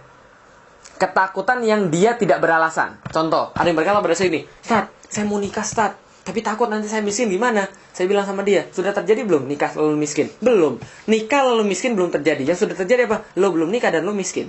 Hampir selesai. Itu kan yang sudah terjadi. Dia takut kalau dia nikah miskin. Tapi dia nggak takut sekarang dia belum nikah dan dia miskin. syarat Islam tegak, dia takut. Karena takut potong tangan, takut kemudian ada yang orang dirajam, ada di zina. Tapi tiap hari dia baca kemudian koran-koran yang berdarah-darah itu. Tahu koran-koran berdarah-darah itu? Yang pokoknya merah-merah itu, yang ketika diperas kemudian keluar darah. Nah, dia nggak takut dengan yang seperti itu. Dia nggak takut ketika ada anak kelas 4 SD diperkosa, ada kemudian nenek-nenek kemudian diperkosa cucunya, ada kemudian kakek-kakek memperkosa cucunya. Dia nggak takut dengan kenyataan seperti itu. Tapi dia lebih takut dengan syarat Islam yang belum pasti ada yang seperti itu gitu loh. Paham nggak itu saya? Unreasonable fear. Dia takut dengan hal yang belum pasti, padahal itu dari Tuhan dia, tapi nggak takut kemudian yang sudah terjadi sekarang. Unreasonable fear. Jadi kira-kira gitu. Silahkan kalau ada yang lain. Ada, silahkan kalau ada. Ada mungkin, silahkan. Pak Ustadz, Ya. Assalamualaikum. Waalaikumsalam Sekarang warahmatullahi ini lagi ada di Jepang gitu ya Pak. Ya. Jadi kalau misalnya nanti suatu saat kita masih ada di Jepang ini, terus tiba-tiba terbentuk khilafah gitu, entah di negara mana gitu, pemimpinnya ada di mana, apakah kita yang di Jepang ini gimana sikapnya, apa pindah negara atau misalnya tetap di Jepang ini menyebarkan Islam atau gimana gitu Pak? Ya, terima kasih. Nah, kalau itu pertanyaan teknis sekali, tapi saya jawab juga. Jadi kalau seandainya sudah tegak khilafah, lantas kita masih berada di Jepang, lalu gimana kira-kira? Kalau antum masih berada di Jepang dan Jepang adalah kondusif, antum harus tinggal di sini dan nggak boleh pindah ke khilafah. Karena antum dapat beban untuk berdakwah di sini, lalu kemudian menggabungkan ke dalam khilafah. Itu pertanyaan teknis. Tapi itu adalah kemudian jawabannya. Sama seperti ketika ini diambil daripada ijtihadnya Umar bin Khattab. Ketika ada suatu wabah di satu tempat. Jadi ketika ada satu wabah di satu tempat, maka Umar yang mau datang ke tempat itu nggak jadi, cari tempat yang lain. Tapi orang yang sudah ada di situ nggak boleh pergi. Karena kenapa? Karena dia harus kemudian percaya dan takdir Allah. Bisa dipahami ya kira-kira maksudnya? Yang sudah terlanjur di sana nggak boleh pergi, yang belum jangan ke sana. Nah, itu maksudnya. Jadi itu adalah kemudian hukum yang akan nanti diterapkan insya Allah. Kecuali saya nggak tahu kalau ada istihad yang lain, tapi insya Allah itu yang diterapkan. Jadi harus berdakwah di sini. Jadi nggak ada masalah. Ada yang lain mungkin silakan. Kalau Jepang kan bukan negara kafir harbi fi'lan seperti yang memerangi kaum muslimin, seperti misalnya Inggris dan Amerika yang sekarang. Jadi itu tidak menjadi satu masalah. Jadi kalau nanti ini sebagai sekedar informasi saja. Nanti kalau di dalam Islam, politik luar negeri Islam itu tergantung dengan bagaimana posisi negeri-negeri orang lain. Ada tiga. Ada yang digolongkan sebagai kafir mu'ahid, kafir yang terikat perjanjian. Ada yang dinamakan kafir mustamin, yang kemudian diamankan. Yang ketiga adalah kafir harbi fi'lan, atau kafir harbi yang dalam peperangan dengan kaum muslimin. Nah, kalau dia kemudian muahid atau mustamin, dia dijamin. Jadi dia dijamin boleh masuk. Jadi visa itu cuma ada dua, muslim, kafir. Nah, gitu aja kira-kira. Jadi antum pergi dari Spanyol sampai ke Indonesia itu visa cuma dua, muslim atau kafir. Jadi kira gitu. Jadi kalau muslim ya sudah bebas. Kalau kafir berarti ya tergantung dia kafirnya apa. Kalau dia kafirnya kemudian dari luar negeri dan kemudian dijamin, ya dia boleh masuk dengan jaminan. Kalau dia terikat perjanjian, dia boleh masuk selama ada perjanjian. Kalau kafir zimmi adalah kafir yang dia menjadi warga negara khilafah, dan itu ada. Dan itu dijamin hidupnya sebagaimana kaum muslimin yang lain. Karena Rasul berkata, siapa yang mengganggu kafir zimmi, maka dia mengganggu aku. Siapa yang mengganggu aku berurusan dengan Allah. Nah, itulah sampai Islam melindungi mereka. Jadi jangan takut, orang-orang non-muslim, orang-orang kafir justru lebih terlindung di dalam syariat Islam daripada yang aturan yang sekarang. Justru mereka nggak terlindung. Itu yang kemudian perlu kita sampaikan. Dan itu sudah terjadi. Ada yang lain? Silakan. Yang di rumah juga boleh mengajukan pertanyaan via @dompetduafa.jp. Ya, silakan. Boleh. Tadi dijelaskan bahwa kalau misalnya di Islam sudah ada satu pemimpin yang dibaiat, maka pemimpin yang lain itu misalnya harus dilakukan dibunuh gitu. Ya. Itu kok di satu sisi kok kejam banget deh Islam gitu. Ya, serem banget. Tiba-tiba bunuh gitu. Nah, sedangkan yang padahal di lain cerita ketika ada seorang Yahudi itu yang menghina Islam gitu kan, menghina Rasulullah pada zaman itu nggak sampai dibunuh gitu, malah Rasulullah malah dibaik-baikin Yahudinya itu. Misalnya Islam tuh satu sisi kasih sayang, malah di satu sisi kejam banget gitu. Kemudian yang selanjutnya lagi lihat dari sejarah Islam gitu, penuh dengan perangan, di mana waktu itu kan Islam sudah ekspansi besar sekali, langsung penguasa di mana gitu menyatakan saya melepaskan diri dari khilafah gitu. Nah, kalau misalnya itu terjadi pertumpahan darah, misalnya perang gitu kan, itu kan orang Islam sama orang Islam misalnya. Ya, apakah bener gitu antara orang Islam sama orang Islam, kita rebutan kekuasaan misalnya dengan tujuan ya pengennya tujuannya baik nyatukan Islam, cuma sampai pertumpahan darah kayak gitu, apakah dibenarkan? Bener gitu, dibenarkan gitu. Ya, terima kasih. Jadi ada pertanyaan, bagaimana dengan pertumbuhan-pertumbuhan dari dalam Islam? Kok kelihatannya Islam serem banget kalau ada dua khalifah yang dibaiat, lantas salah satu harus dibunuh. Nah, jadi kira-kira begini. Perlu saya jelaskan, Islam itu adalah agama yang tegas dan agama yang manusiawi, serta agama yang bukan yang mengawang-awang. Bisa dipahami maksud saya? Maksud saya agama yang mengawang-awang gimana? Agama yang mengawang-awang itu agama yang nggak punya solusi. Artinya, contoh, kalau ditabok pipi kiri, kasih pipi kanan. Itu adalah agama mengawang-awang. Karena itu nggak memberikan solusi. Kalau seandainya kemudian istri kita diganggu, kita kasih istri kita kemudian satu lagi. Nggak bisa begitu.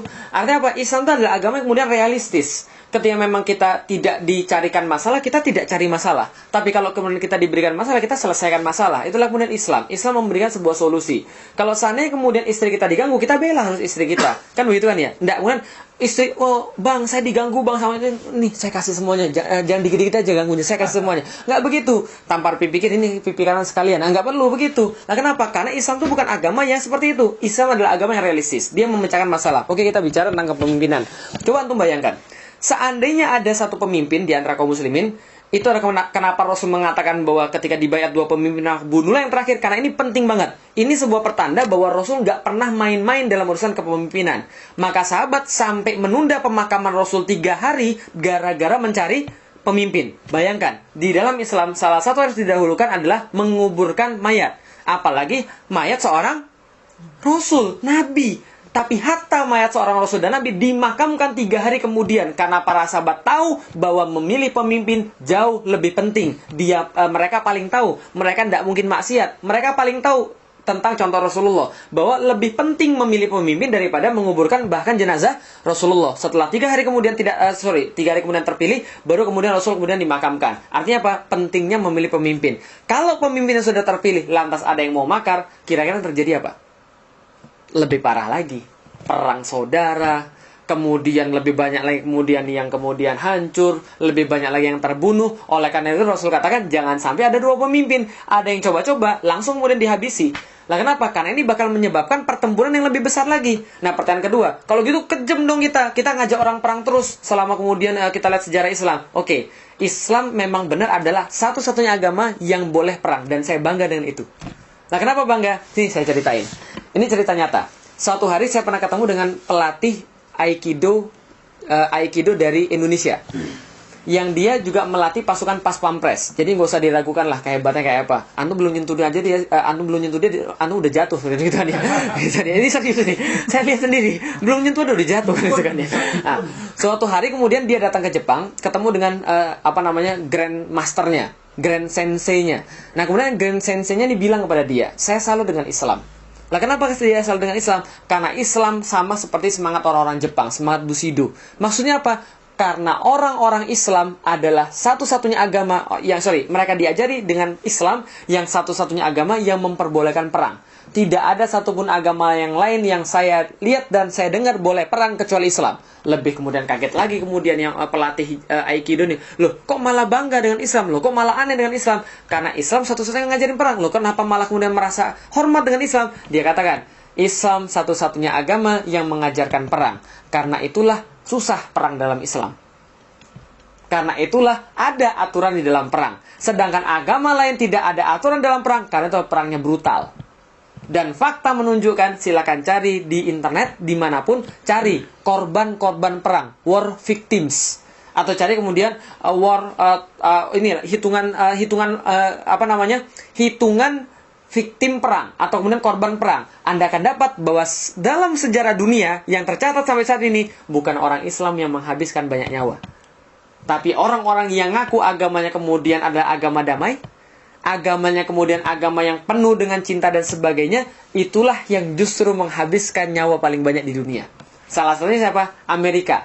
Dalam buku David C. Stannard, dalam bukunya American Holocaust, itu dikatakan ketika Amerika menghuni benua Amerika, itu menghabiskan 100 juta nyawa orang Indian. 100 juta nyawa. Bayangin ya 100 juta nyawa. Setengah penduduk Indonesia tak kapar, bisa dibayangin. Itulah yang terjadi pada Amerika. Bayangkan antum, 100 juta. Dia katakan inilah pembantaian terbesar kemarin, sekarang, dan nanti. 100 juta nyawa dibantai. Aborigin di Australia. Itu yang terjadi tuh. Nah, pertanyaan kita, itu dikatakan sebagai tindakan manusiawi atau tindakan nggak manusiawi? Nggak ada yang dikatakan sebagai tindakan manusiawi. Irak, berapa orang mati? Berapa orang mati Irak? Lebih, 4 juta mati. Irak, belum lagi kemudian perang dunia pertama dan kedua. Islam itu bukan, Islam itu jihad, dan jihad itu punya aturan. Nggak boleh bunuh anak-anak, orang tua, wanita-wanita, jangan membunuh, bakar pohon tempat berteduh, nggak boleh, membumi hanguskan kota, nggak boleh. Aturannya begitu luar biasa. Ada orang kemudian sudah menyerah, jangan berlebih-lebihan, itu aturan Islam. Setelah dia ketangkep pun bisa kita tebus dengan uang, itulah aturan Islam. Luar biasa memanusiawikan. Yang kita perangi bukannya kemudian rakyatnya, yang kita perangi adalah kekufurannya. Coba bayangkan, Jepang bom Pearl Harbor, Jepang bom militernya, Amerika bom apanya? Kotanya. Hiroshima, Nagasaki, coba bayangkan. Itu sipil itu yang mati itu, bukan penghunian orang-orang perang. Tapi ada nggak yang bilang bahwa Amerika kejem banget sejarahnya? Nggak ada. Padahal kemudian sejarah Amerika ditulis dengan darah. Nah, tapi orang bilang sejarah Islam ditulis dengan darah gara-gara Islam memperbolehkan perang. Padahal Islam mengatur perang supaya Islam lebih teratur. Supaya perang lebih teratur. Dan faktanya kita jarang mengorbankan nyawa orang. Justru sebaliknya. Justru kita kemudian memberikan peradaban yang luar biasa. Berbeda dengan agama-agama yang lain. Nah, jadi kesimpulannya adalah yang namanya Allah perintahkan itu pasti yang paling baik buat manusia. Dan itu adalah agama Islam. Jihad itu bukan untuk kemudian mengakibatkan kerusakan, tapi untuk membela apa yang harusnya dibela. Kalau nggak jihad, kita nggak tahu lagi. Kalau kita kemudian disuruh perang, ada orang nyerang kita bilang, Rasul mencontohkan kita, jangan balas. Karena Rasul selalu berbuat baik pada orang-orang Yahudi. Misalnya, kita jangan berbiaran kita ditembakin mati. Itu justru nggak benar.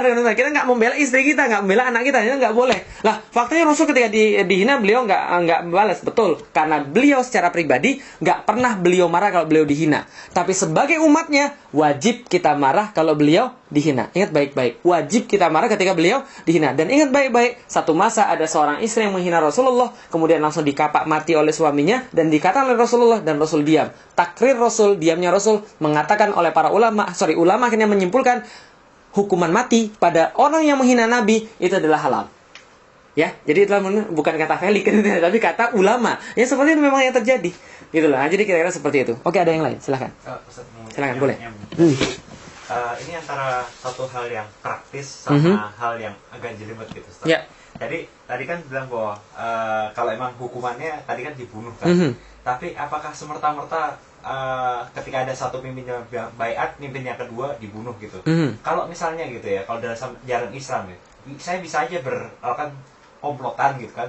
Ya langsung saya jadi pemimpin yang pertama gitu, minta berapa orang, ya setengah grup aja baiat saya jadi pemimpin yang pertama. Sedangkan sah nggak masalah gitu. Yeah. Tapi kemudian ada muncul lagi pemimpin yang kedua, gitu kan. Sedangkan dia kalau menurut hadis itu dia pemimpin yang kedua dong. Berarti pemimpin yang kedua itu diklaim gitu. Jadi dia pemimpin dua, walaupun mungkin cara sah lebih adil, sedangkan yang pertama nggak adil gitu kan. Itu pemimpin dua itu dibunuh, apakah seperti itu gitu. Jadi sepertinya dalam Islam tuh nggak ada kayak kalau pemimpin dua langsung dibunuh, itu hadisnya gitu, langsung aja itu, nggak ada pembahasan sebelumnya kenapa harus dibunuh, apakah ada solusi yang lebih lain yang lebih misalnya lebih damai atau lebih bisa win-win solution menyenangkan dua pihak atau enggak gitu. Itu yang ditanyakan gitu. Ya. Langsung praktis pembunuhan gitu. Nah, kalau pertanyaan itu adalah pertanyaan praktis. Nah, berarti ada penjelasan praktis. Maka di dalam Islam ada kemudian indikasi di mana kemudian pemimpin itu dikatakan sah. Beberapa kemudian indikasi pemimpin dikatakan sah adalah bahwa dia memiliki baiat. Dan baiat ini ada dua. Namanya baiat taat dan baiat inikot. Nah, baiat taat ini adalah apa? Ketika seluruh rakyat Islam kemudian mengetahui dan kemudian menyetujui, maka itu sudah baiat taat. Nah, baiat inikot itu kemudian ya ketika dia bersalaman atau kemudian ngirim SMS kalau zaman sekarang, itu kemudian yang taat inikot. Nah, tanpa dua proses ini, maka baiat tidak sah. Nah, berarti tidak boleh kita kumpulin 10 orang, kita baiat orang ini jadi kemudian pemimpin, dia pemimpin pertama, yang lain salah. Ya nggak boleh. Nah, karena memang ada aturannya. Nah, tenang saja, Islam itu praktis. Islam itu sampai hal-hal yang sangat praktis sekali. Dengan kata lain, yang harus kemudian kita percaya secara qot'i, secara kemudian keyakinan iman adalah bahwa setiap yang Allah turunkan pasti adalah sesuatu yang penting. Dan sejarah jangan lupa juga. Pernah baca Samko? 3 negara Samko. Nah, itu adalah kemudian cerita tentang perebutan kekuasaan. Pernah baca kisah Jepang sejarahnya tentang perebutan kekuasaan? Daimyo itu? Pernah kan ya? Pernah baca kisah Indonesia tentang perebutan kekuasaan? Itulah karena tidak ada aturan bahwa satu pemimpin itu seluruh orang. Nah, dengan kata lain, Islam itu logis. Nah, cuma untuk menjamin satu yang logis ini, satu pemimpin gimana caranya? Nah, itulah kemudian Islam. Kemudian diberikan sebuah aturan bahwa, jadi gini ceritanya, jangan pikirin Islam diterapkan dalam kondisi yang sekarang. Jangan pikirin Islam diterapkan dalam kondisi kayak Pilkada Jakarta. Gitu loh, dimana orang-orang pengen jadi pemimpin. Tidak ada cerita seperti itu. Dalam Islam, orang nolak jadi pemimpin. Gitu kan ya, kenapa? Takut dia setengah mati. Nah, jadi jangan bayangkan kondisi sekarang. Kalau iman sudah kuat insya Allah, kayak Umar bin Khattab, jangan pilih saya deh, jangan pilih saya deh. Oh, Umar harus jadi. Oh, ini musibah ini. Setelah dia selesai, yaudah anaknya aja yang lanjut. Bapaknya kan bagus, berarti anaknya juga bagus. Jangan anak saya. Cukup satu orang keluarga Umar yang dapat musibah sebelum dia meninggal. Kan itu kan ya. Artinya apa? Orang nggak mau jadi pemimpin. Nggak seperti kemudian sekarang, gue yang paling hebat, gue yang paling hebat ini. Terima kasih pada bapak ini, kan itu kan, dan sebagainya. Kan itu kan ya. Lah kenapa? Karena orang pengen jadi pemimpin. Lah kenapa orang pengen jadi pemimpin? Karena pengen dapat duit kayak jabatan kayak kekuasaan kayak jadi khalifah. Jangan harap Anda dapat duit. Nggak ada duit dia jadi khalifah, nggak ada gaji khalifah, yang ada tunjangan khalifah. Dan tunjangan ini sesuai pekerjaan dia. Maka Khalifah Umar bin Khattab ketika meninggal 25 tambalan. Tapi khalifah-khalifah lainnya gimana? Kita nggak lihat khalifah-khalifah lain. Yang kita ambil contoh adalah Khulafaur Rasyidin. Selesai. Karena itulah Rasul meminta kita. Adapun yang terakhir-terakhirnya, ya wajar ketika terjadi penyimpangan. Karena memang itulah penyimpangan-penyimpangan sebelum runtuhnya khilafah. Jadi kemudian apa yang kemudian bisa kita katakan? Apakah kemudian akan terjadi seperti itu? Tenang, nggak akan terjadi seperti itu. Karena masa Khulafaur Rasyidin tidak terjadi seperti itu. Ali rela dipimpin oleh Utsman. Utsman rela dipimpin oleh Abu Bakar. Abu Bakar rela ketika memimpin semuanya. Umar rela dipimpin Abu Bakar. Bahkan dia nggak mau jadi pemimpin sebelum Abu Bakar meninggal. Kan itu kan ya? Ketika di Saqifah Bani Sa'idah, orang mengusulkan Umar jadi pemimpin. Selama ada orang ini, jangan suruh saya jadi pemimpin. Lah kenapa? Ada Abu Bakar. Nggak mau jadi pemimpin. Abu Bakar mau? Nggak mau juga. Dia yang ngangkat tangannya Umar. Bayatlah orang ini. Sudah dibayat semua kan itu kan ya? Maka dia jadi pemimpin. Dan tidak ada pemimpin yang lain. Nah, jadi kira-kira gitu. Oke, silahkan kalau ada yang lain. Ustaz, Ya. ada pertanyaan tapi nggak ada hubungannya dengan khilafah. Boleh, silahkan, nggak ada Jadi masalah. kalau saya nggak salah baca, Pak Ustadz di Jakarta kerja dengan sebagai marketing manager ya, Pak, Ya. ya. Dan saya pernah dengar juga Bapak seminggu 5 kali, dalam sekalinya itu 2 kali ngasih ceramah gitu ya, Pak. Saya bingung gimana cara bagi waktunya dan sebagainya gitu. Ya, baik, terima kasih. Jadi gimana cara bagi waktunya kerja karyawan terus juga bisa ngisi? Jadi semua tergantung apa yang kita inginkan. Apa yang kita minta sama Allah. Saya sudah minta sama Allah agar saya diberikan kesempatan untuk memberikan kajian-kajian Islam. Maka alhamdulillah saya dapat atasan yang memberikan itu. Jadi kemudian saya dapat izin dari atasan saya di kantor untuk memberikan kajian-kajian Islam. Ketika kapanpun kemudian saya diminta. Nah, memang ya ada etikanya. Namun itulah kemudian ada tawar-menawar, ada negosiasi gitu kan ya. Nah, kalau sekarang nggak bisa dinegosiasikan gimana? Maka jangan kemudian habiskan seumur hidup untuk kerja. Harus kemudian ada pikiran bahwa kita nggak akan selama-lamanya seperti ini gitu loh maksudnya. Bahwa ada sesuatu yang lebih mulia yang harus kemudian kita lakukan. Lalu duit dapat dari mana? Kalau Anda yakin duit Anda lebih banyak lagi. Duit itu nggak usah pikirin. Harusnya Anda yang dipikirin duit kan gitu kan ya. Itu kemudian menjadi suatu keyakinan. Dalam Islam dakwah adalah poros yang semuanya akan kemudian ikut berputar di situ. Nah, itulah kita yakinin. Insya Allah bisa kalau kita mau. Walaupun awal-awalnya kita agak susah, ya insya Allah kita bisa kalau kita mau. Pikirinlah gimana caranya. Jadi kira-kira gitu. Kalau tidak ada perusahaan yang bisa untuk menampung antum dengan gaya seperti itu, bikinlah perusahaan sendiri. Nah, itu caranya gitu kan ya. Insya Allah bisa. Oke, ada yang lain silahkan. Fadal, ada yang lain. Ada mungkin? Silahkan Mas. Ya, Saya mau tanya, boleh. kalau misalnya kembali ke masalah khalifah tadi, tadi kan kita sebaiknya mencontoh yang Khulafaur Rasyidin. Ya. Andaikan misalnya nanti khalifah akan muncul, kita harapkan muncul. Nah, itu kan, dan kita tentunya tidak berharap seperti Ustaz bilang di akhir-akhir itu kan banyak penyimpangan. Nah, itu kan sebenarnya yang paling sulit kalau menurut saya ya. Ya. Untuk saat ini itu bagaimana mencari Pemimpin. orang yang memang ya jangan selevel lah, minimal yang bisa ya, karena nanti kalau jangan-jangan kita sudah khalifah ujung-ujungnya malah yang seperti yang terakhir-terakhir itu yang hidupnya mewah dan lain-lain sebagainya. Itu bagaimana? Ya. Baik, terima kasih. Nah, lalu gimana cara kita memimpin pemimpin supaya kita nggak dapat yang terakhir-terakhir itu, yang kemudian mewah-mewah dan sebagainya. Pertama-tama, kalaupun seandainya pemimpin itu bermewah-mewahan, lalu kemudian dia bermaksiat secara pribadi, tapi dia masih mau menerapkan Islam, itu jauh lebih baik daripada kondisi yang sekarang. Tapi jangan terapkan omongan saya dalam kondisi yang sekarang ya, gitu kan ya. Memilih di antara yang buruk, nggak ada cerita begitu. Tapi kalau dia sudah menerapkan Islam, betul, itu ada kemudian dalilnya. Dalilnya begini. Suatu saat Imam Ahmad ditanya, setelah kemudian sendinya lepas gara-gara kena cambuk khalifah, nama khalifahnya Mu'tasim, Mu'tasim itu adalah orang yang sama yang sering kita sebut-sebut orang yang membela seorang muslimah yang ditarik kerudungnya di daerah di daerah Romawi. Ketika seorang muslimah ditarik kerudungnya di daerah Romawi, dia kerahkan pasukan yang pangkalnya ada di Baghdad, ujungnya ada di situ. Jadi panjangnya minta ampun tuh untuk membela satu orang muslimah. Tapi orang yang sama, khalifah yang sama, mencambuk Imam Ahmad sampai kemudian lepas sendinya, memerintahkan agar dicambuk Imam Ahmad sampai lepas sendinya, gara-gara Imam Ahmad tidak mendukung paham Mu'tazilah bahwa Al-Quran itu adalah sebuah makhluk.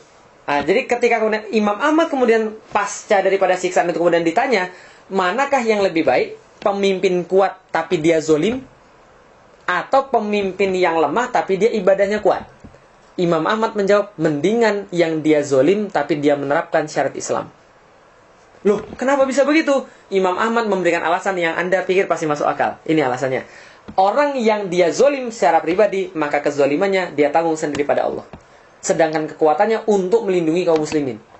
Sedangkan orang yang lemah, kelemahannya untuk kaum muslimin, sedangkan ibadahnya hanya dia pada Allah. Paham gak itu saya? Maka Imam Ahmad berkata, mendingan yang kuat walaupun dia zolim. Karena dia akan kemudian memberikan kebaikan pada kaum muslimin dengan penerapan syariat Islam itu. Gitu loh. Nah, tapi tidak berlaku sekarang gitu kan ya. Mendingan mana? Enggak pakai mendingan kalau sekarang karena itu bukan perkara yang syar'i kan itu kan ya. Nah, tapi kalau kemudian itu masih jauh lebih mendingan. Tapi tentunya kita enggak pengen yang seperti itu. Kita pengen kayak Umar bin Abdul Aziz. Kita pengen kayak Umar bin Khattab. Kita pengen kayak Ali bin Abu Thalib atau Utsman bin Affan atau Abu Bakar As-Siddiq kan itu. Kita pengen seperti itu. Nah, gimana caranya? Orang-orang yang kayak begini hanya muncul insyaallah ketika Islam sudah diterapkan. Insyaallah. Jadi awalnya jangan berpikir dulu Islam yang mana atau orang yang mana. Yang penting Islam tegak dulu. Yang penting antum berpindah dulu dari sistem kufur ini. Nah kemudian sesudah dapat Islam yang ini baru kita pikirkan. Kita ganti aja dengan yang lain yang lebih bagus. Nah itu bisa dipikirkan. Asal kemudian kita dapat dulu Islamnya ini. Itu yang penting sekali. Karena gini ceritanya. Coba bayangkan. Tahu Khalifah Utsman bin Affan? Itu ketika bersama Rasulullah. Ketika dia sehari-hari katanya baca Qur'annya itu sehari hatam 5 kali Al-Quran. Berarti kan kalau kita mau nyamai dia kan minimal kita hatam 5 kali Al-Quran sehari. Sedangkan kita berapa kali sehari? Setahun sekali juga nggak pasti ya gitu kan ya. Ada kemudian kalau kita mau untuk kemudian menyamai memang agak susah. Tapi insya Allah kalau sudah datang Islam, insya Allah akan bisa diterapkan. Atau kalau nggak gini aja deh, yang konkret. Mau nggak kita bareng-bareng kemudian kita berusaha menyesuaikan diri kita dengan para sahabat minimal. Ya? Bagaimana semangat mereka, bagaimana mereka menghafalkan Al-Quran, bagaimana mereka menerapkan Al-Quran dalam diri mereka, mengamalkan pada orang lain, setidaknya itu yang kita tiru. Insya Allah figur-figur seperti ini insya Allah akan muncul. Jangan pesimis, pasti akan muncul. Insya Allah. Nah, jadi kira-kira seperti itu. Nah, jadi gimana caranya memilih? Ya insya Allah dia akan muncul dan insya Allah akan kita pilih. Kalau insya Allah akan muncul. Oke, ada yang lain? Silakan. Oke, udah? Ya, silakan. Yang tanya dari online, Ustaz. Boleh. Ustaz Felix, bagaimana dengan umat yang saat ini tidak turut serta dalam kajian dakwah manapun? Ya, ada yang dari online bertanya, bagaimana kalau ada orang yang tidak mau turut dalam harokah manapun? Ya, maka dia melalaikan kewajiban. Gitu loh, dia melalaikan kewajiban yang diberikan Allah, yaitu adalah bergabung dalam harokah dakwah, kelompok dakwah yang memperjuangkan Islam. Nah, berarti ini adalah suatu kewajiban. Lah, kalau dia tidak bergabung, dia melalaikan kewajiban. Melalaikan kewajiban, pasti ada dosanya. Nah itulah kemudian yang terjadi. Dan kewajiban itu kewajiban yang paling wajib loh kata para ulama. Fardu kifayah yang paling besar. Itu menegakkan khilafah, menegakkan namanya imamah. Yang tadi ada pemimpin yang menerapkan hukum Islam semuanya. Lah maka ya wajib bergabung dan wajib berdakwah. Itu saja kemudian jawabannya. Ada yang lain silakan. Ustaz, ya. Saya ingin tanya pandangan Pak Ustaz mengenai kepemimpinan yang sekarang ada di Iran gitu, Pak Ahmadinejad dan Ayatullah Khomeini gitu. Saya dulu terkagum-kagum gitu dengan Pak Ahmadinejad, tapi setelah dengar teman saya yang katanya, itu Syiah, itu nggak benar. Nah, saya pengen dengar pandangan Pak Ustaz gimana? Ya baik, jadi gimana pandangan saya tentang Iran, Syiah dan kemudian presidennya yang sekarang. Jadi gini, agak hati-hati harus ngomongin tentang Syiah. Jadi saya katakan begini saja. Ini yang saya pahami tentang Syiah. Ini yang saya pahami tentang Syiah. Nanti kalau ada kemudian informasi yang salah, mohon diluruskan. Jadi gini ceritanya. Rukun iman ada berapa? 6. Rukun Islam ada berapa? 5. Yang harus diingat baik-baik. Ketika rukun Islamnya sama dan rukun imannya sama, dia saudara. Selesai. Ya, ketika rukun imannya sama dan rukun Islamnya sama, dia saudara, selesai. Berarti tidak ada cerita kemudian Syiah dan sebagainya ataupun Sunni selama kemudian rukun imannya sama dan rukun Islamnya sama, dia saudara. Syahadu an la ilaha illallah, berikutnya. Kemudian percaya Allah, berikutnya. Berarti dia muslim. Oke. Syiah itu banyak segi. Bukan banyak segi, banyak macam. Ada yang ultra Syiah. Contoh ultra Syiah begini. Ini saya benar-benar pernah dapat yang begini ceritanya. Ultra Syiah itu bilang begini, bahwa malaikat Jibril itu salah kasih wahyu. Harusnya kasih wahyunya kepada Ali bin Abu Thalib, bukan pada Rasulullah Muhammad. Maka dia salah kasih wahyu. Nah ini adalah kemudian ya jelas sesat kan itu kan ya. Karena dia sudah berbeda rukun iman, meyakini Rasulullah kan itu kan ya. Nah berarti kalau begitu kita lihat imannya nggak sama, Islamnya nggak sama, berarti beda. Nah berarti itu bukan Islam. Nah tapi kalau rukun imannya sama, kemudian rukun Islamnya sama, berarti sama-sama Islam. Ada Syiah yang lain. Maka ada beberapa yang pernah mengatakan begini, Syiah dalam pandangan saya adalah perbedaan dalam bentuk mazhab siasi atau mazhab politik, bukan mazhab akidah, bukan juga mazhab fikih. Kalau mazhab fikihnya 4. Mazhab akidah seperti ya Ahlussunnah wal Jamaah, seperti Mu'tazilah ataupun seperti Khawarij. Itu mazhab akidah yang kalau beda akidah salah. Nah, kalau ini mazhab siasi, apa bedanya? Yang tadi saya jelaskan. Mereka ngomongnya imamah, kita khilafah. Mereka harus dari keturunan Ahlul Bait, kita tidak. Itulah beda kita. Ustaz, tapi itu mereka tuh menyembunyikan dalam diri mereka, namanya takiyah. Jadi ngomongnya sesuai dengan syariat Islam, ngomongnya sesuai dengan rukun iman, tapi mereka sembunyikan di hati. Perkara begini kita nggak ikut-ikutan, karena dalilnya bukan dalilnya. Patokannya adalah nahnu nahkum bizawahir. Kita itu cuma melihat yang tampak. Wa yatawallahu bisaroir, dan kita berlindung pada Allah dengan perkara-perkara yang tersembunyi, karena Allah yang tahu yang tersembunyi. Jadi contoh gini, ada orang di depan Anda bilang syahadu an la ilaha illallah wa syahadu anna muhammadur rasulullah. Perkataan Anda terhadap dia apa? Dia muslim. Kalau dia bohong gimana? Kita nggak urus, karena perkara yang zohir kita lihat itu adalah yang menjadi kemudian pendapat kita. Perkara yang tersembunyi dalam hati itu urusan Allah. Artinya apa? Antum nggak dosa ketika mengatakan dia muslim gitu loh. Karena dia sudah ngomong begitu. Karena kita hanya bisa melihat yang kelihatan tanpa yang zahir. Nah berarti kalau yang di Iran gimana? Ya selama dia kemudian masih Islam, selama kemudian dia masih kemudian rukun Islam dan rukun imannya sama, berarti dia saudara. Tapi bagaimana dengan kepemerintahan Iran? Kepemerintahan Iran bukan kepemimpinan khilafah, bukan juga kepemimpinan imamah. Karena sudah jelas sekali Republik Islam Iran. Berarti dia pakai sistem republik. Berarti tidak ada satupun negara di dunia ini yang menerapkan sistem Islam yang layak dijadikan contoh. Hatta itu Arab Saudi. Loh, Arab Saudi kan Islami. Siapa bilang? Lah sudah jelas-jelas KSA namanya, Kingdom of Saudi Arabia. Artinya apa? Kerajaan Al-Mulkiyah. Gitu kan ya? Mulkiyah itu kan kerajaan, sedangkan Rasul itu membenci kerajaan. Gitu. Dan Rasul membenci yang minta dipanggil raja dan minta diperlakukan seperti raja. Nah itu harus hati-hati itu. Jadi tidak termasuk Arab Saudi sebagai negara khilafah. Tidak ada sama sekali. Nah tugas kita lah kemudian untuk mengadakan itu. Susah Ustaz? Iya susah memang. Siapa bilang mudah gitu kan ya. Kalau mudah ya udah ada dari dulu. Saya sendirian aja kan gitu, kalau mudah. Nah jadi itulah kemudian yang terjadi. Silakan kalau ada yang lain. Betul. Ada mungkin? Oh, Ustaz masih lanjutan Boleh. tadi. Jadi kalau 5 pertanyaan dapat piring cantik. Jadi silakan. Saya tahu Pak Ahmadinejad itu jadi dia tidur di lantai gitu, Ya. pakai kasur empuk, terus dia Betul. makan roti kering gitu. Jadi sementara yang saya pikir apa salahnya gitu dengan orang bikin masakan yang enak itu kan ada usahanya sendiri Ya. gitu, ada ilmunya sendiri gitu. Betul. Jadi kalau menurut pandangan poster gimana? Ya, jadi kalau misalnya contoh ada orang bilang, tapi kan itu ada presiden yang tidurnya di karpet yang kasar, ataupun kemudian makannya makan roti yang biasa. Itu kan sikap yang bersahaja, betul, sikap yang bersahaja. Tapi jangan lupa juga, jangan sampai kita mengatakan bahwa itu adalah contoh yang baik gara-gara perbuatannya. Tidak. Karena perbuatan itu bisa dilakukan oleh biksu juga. Bahkan biksu lebih parah, nggak makan dia gitu kan ya. Makanya bukan hanya roti. Nah, tapi kalau tujuan itu adalah untuk hidup sederhana, yaitu insya Allah adalah zuhud di dalam Islam namanya. Zuhud itu apa? Tidak memerlukan dunia. Nah, jadi bukan tidak punya duit ya. Tidak memerlukan dunia. Jadi dia dapat duit, dia mudah keluarkan. Ketika dia dapat harta, dia mudah keluarkan. Karena dia tidak terikat dengan dunia. Itu zuhud maksudnya. Jadi orang kaya bisa zuhud, orang miskin bisa nggak zuhud. Paham nggak maksudnya?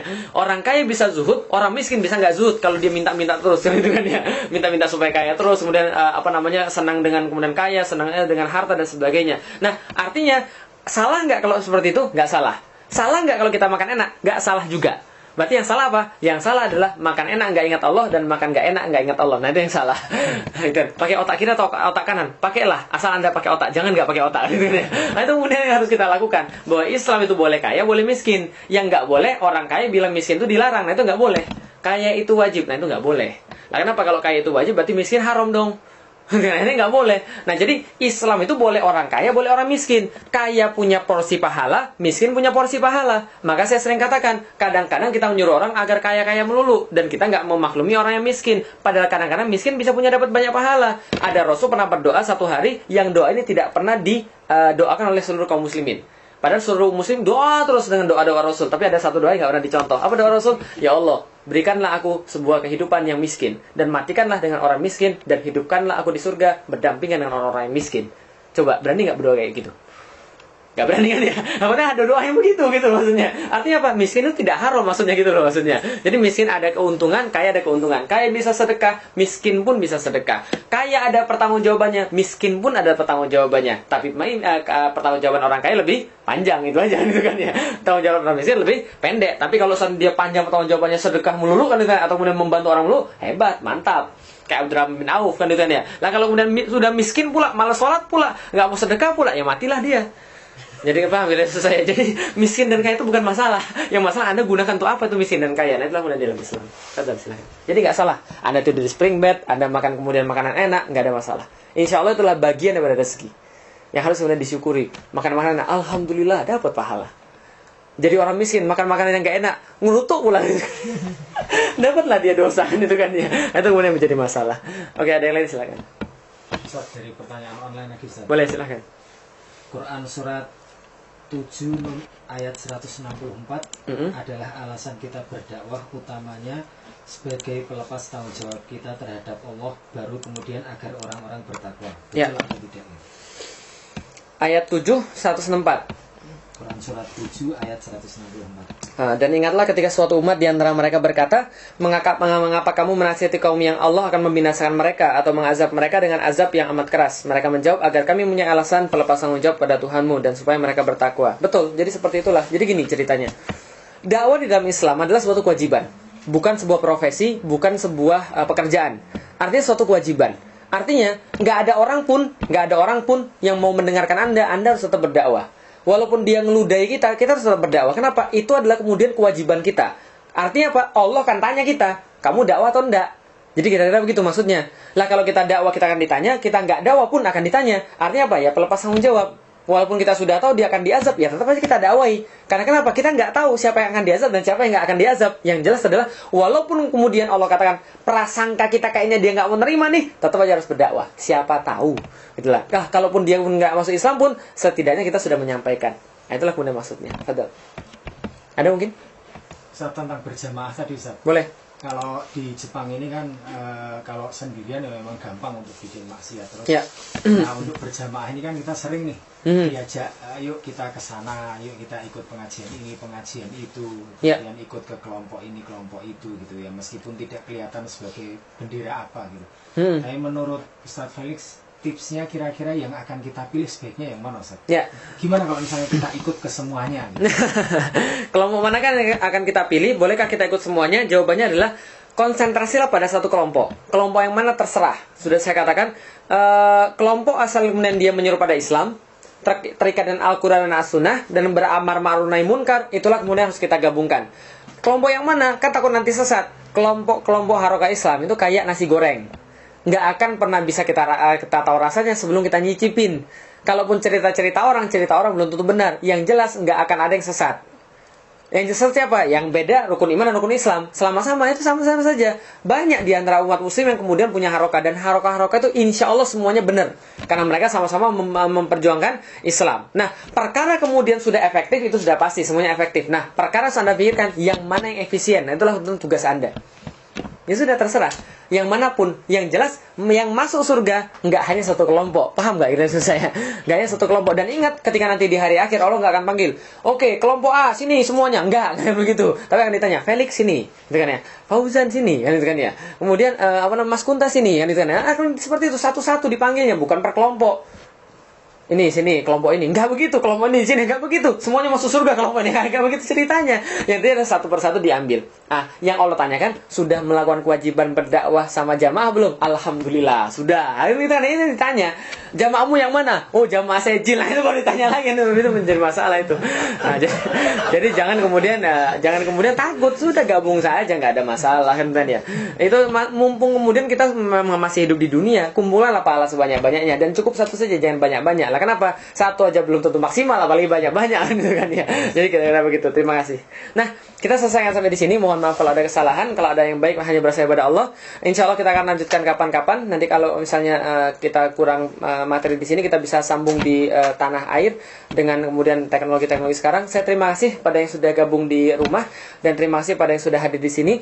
Kita juga berterima kasih pada Dompet Duafa yang sudah memfasilitasi acara-acara ini, dan kita juga berterima kasih pada mahasiswa-mahasiswa yang ada di Jepang yang sudah memberikan waktu dan tempat untuk kemudian memberikan sedikit ocehan dan juga sedikit sharing tentang Islam. Mudah-mudahan bermanfaat, mudah-mudahan Allah meridhoi, dan mudah-mudahan Allah memberikan kita kebaikan-kebaikan setelah ini.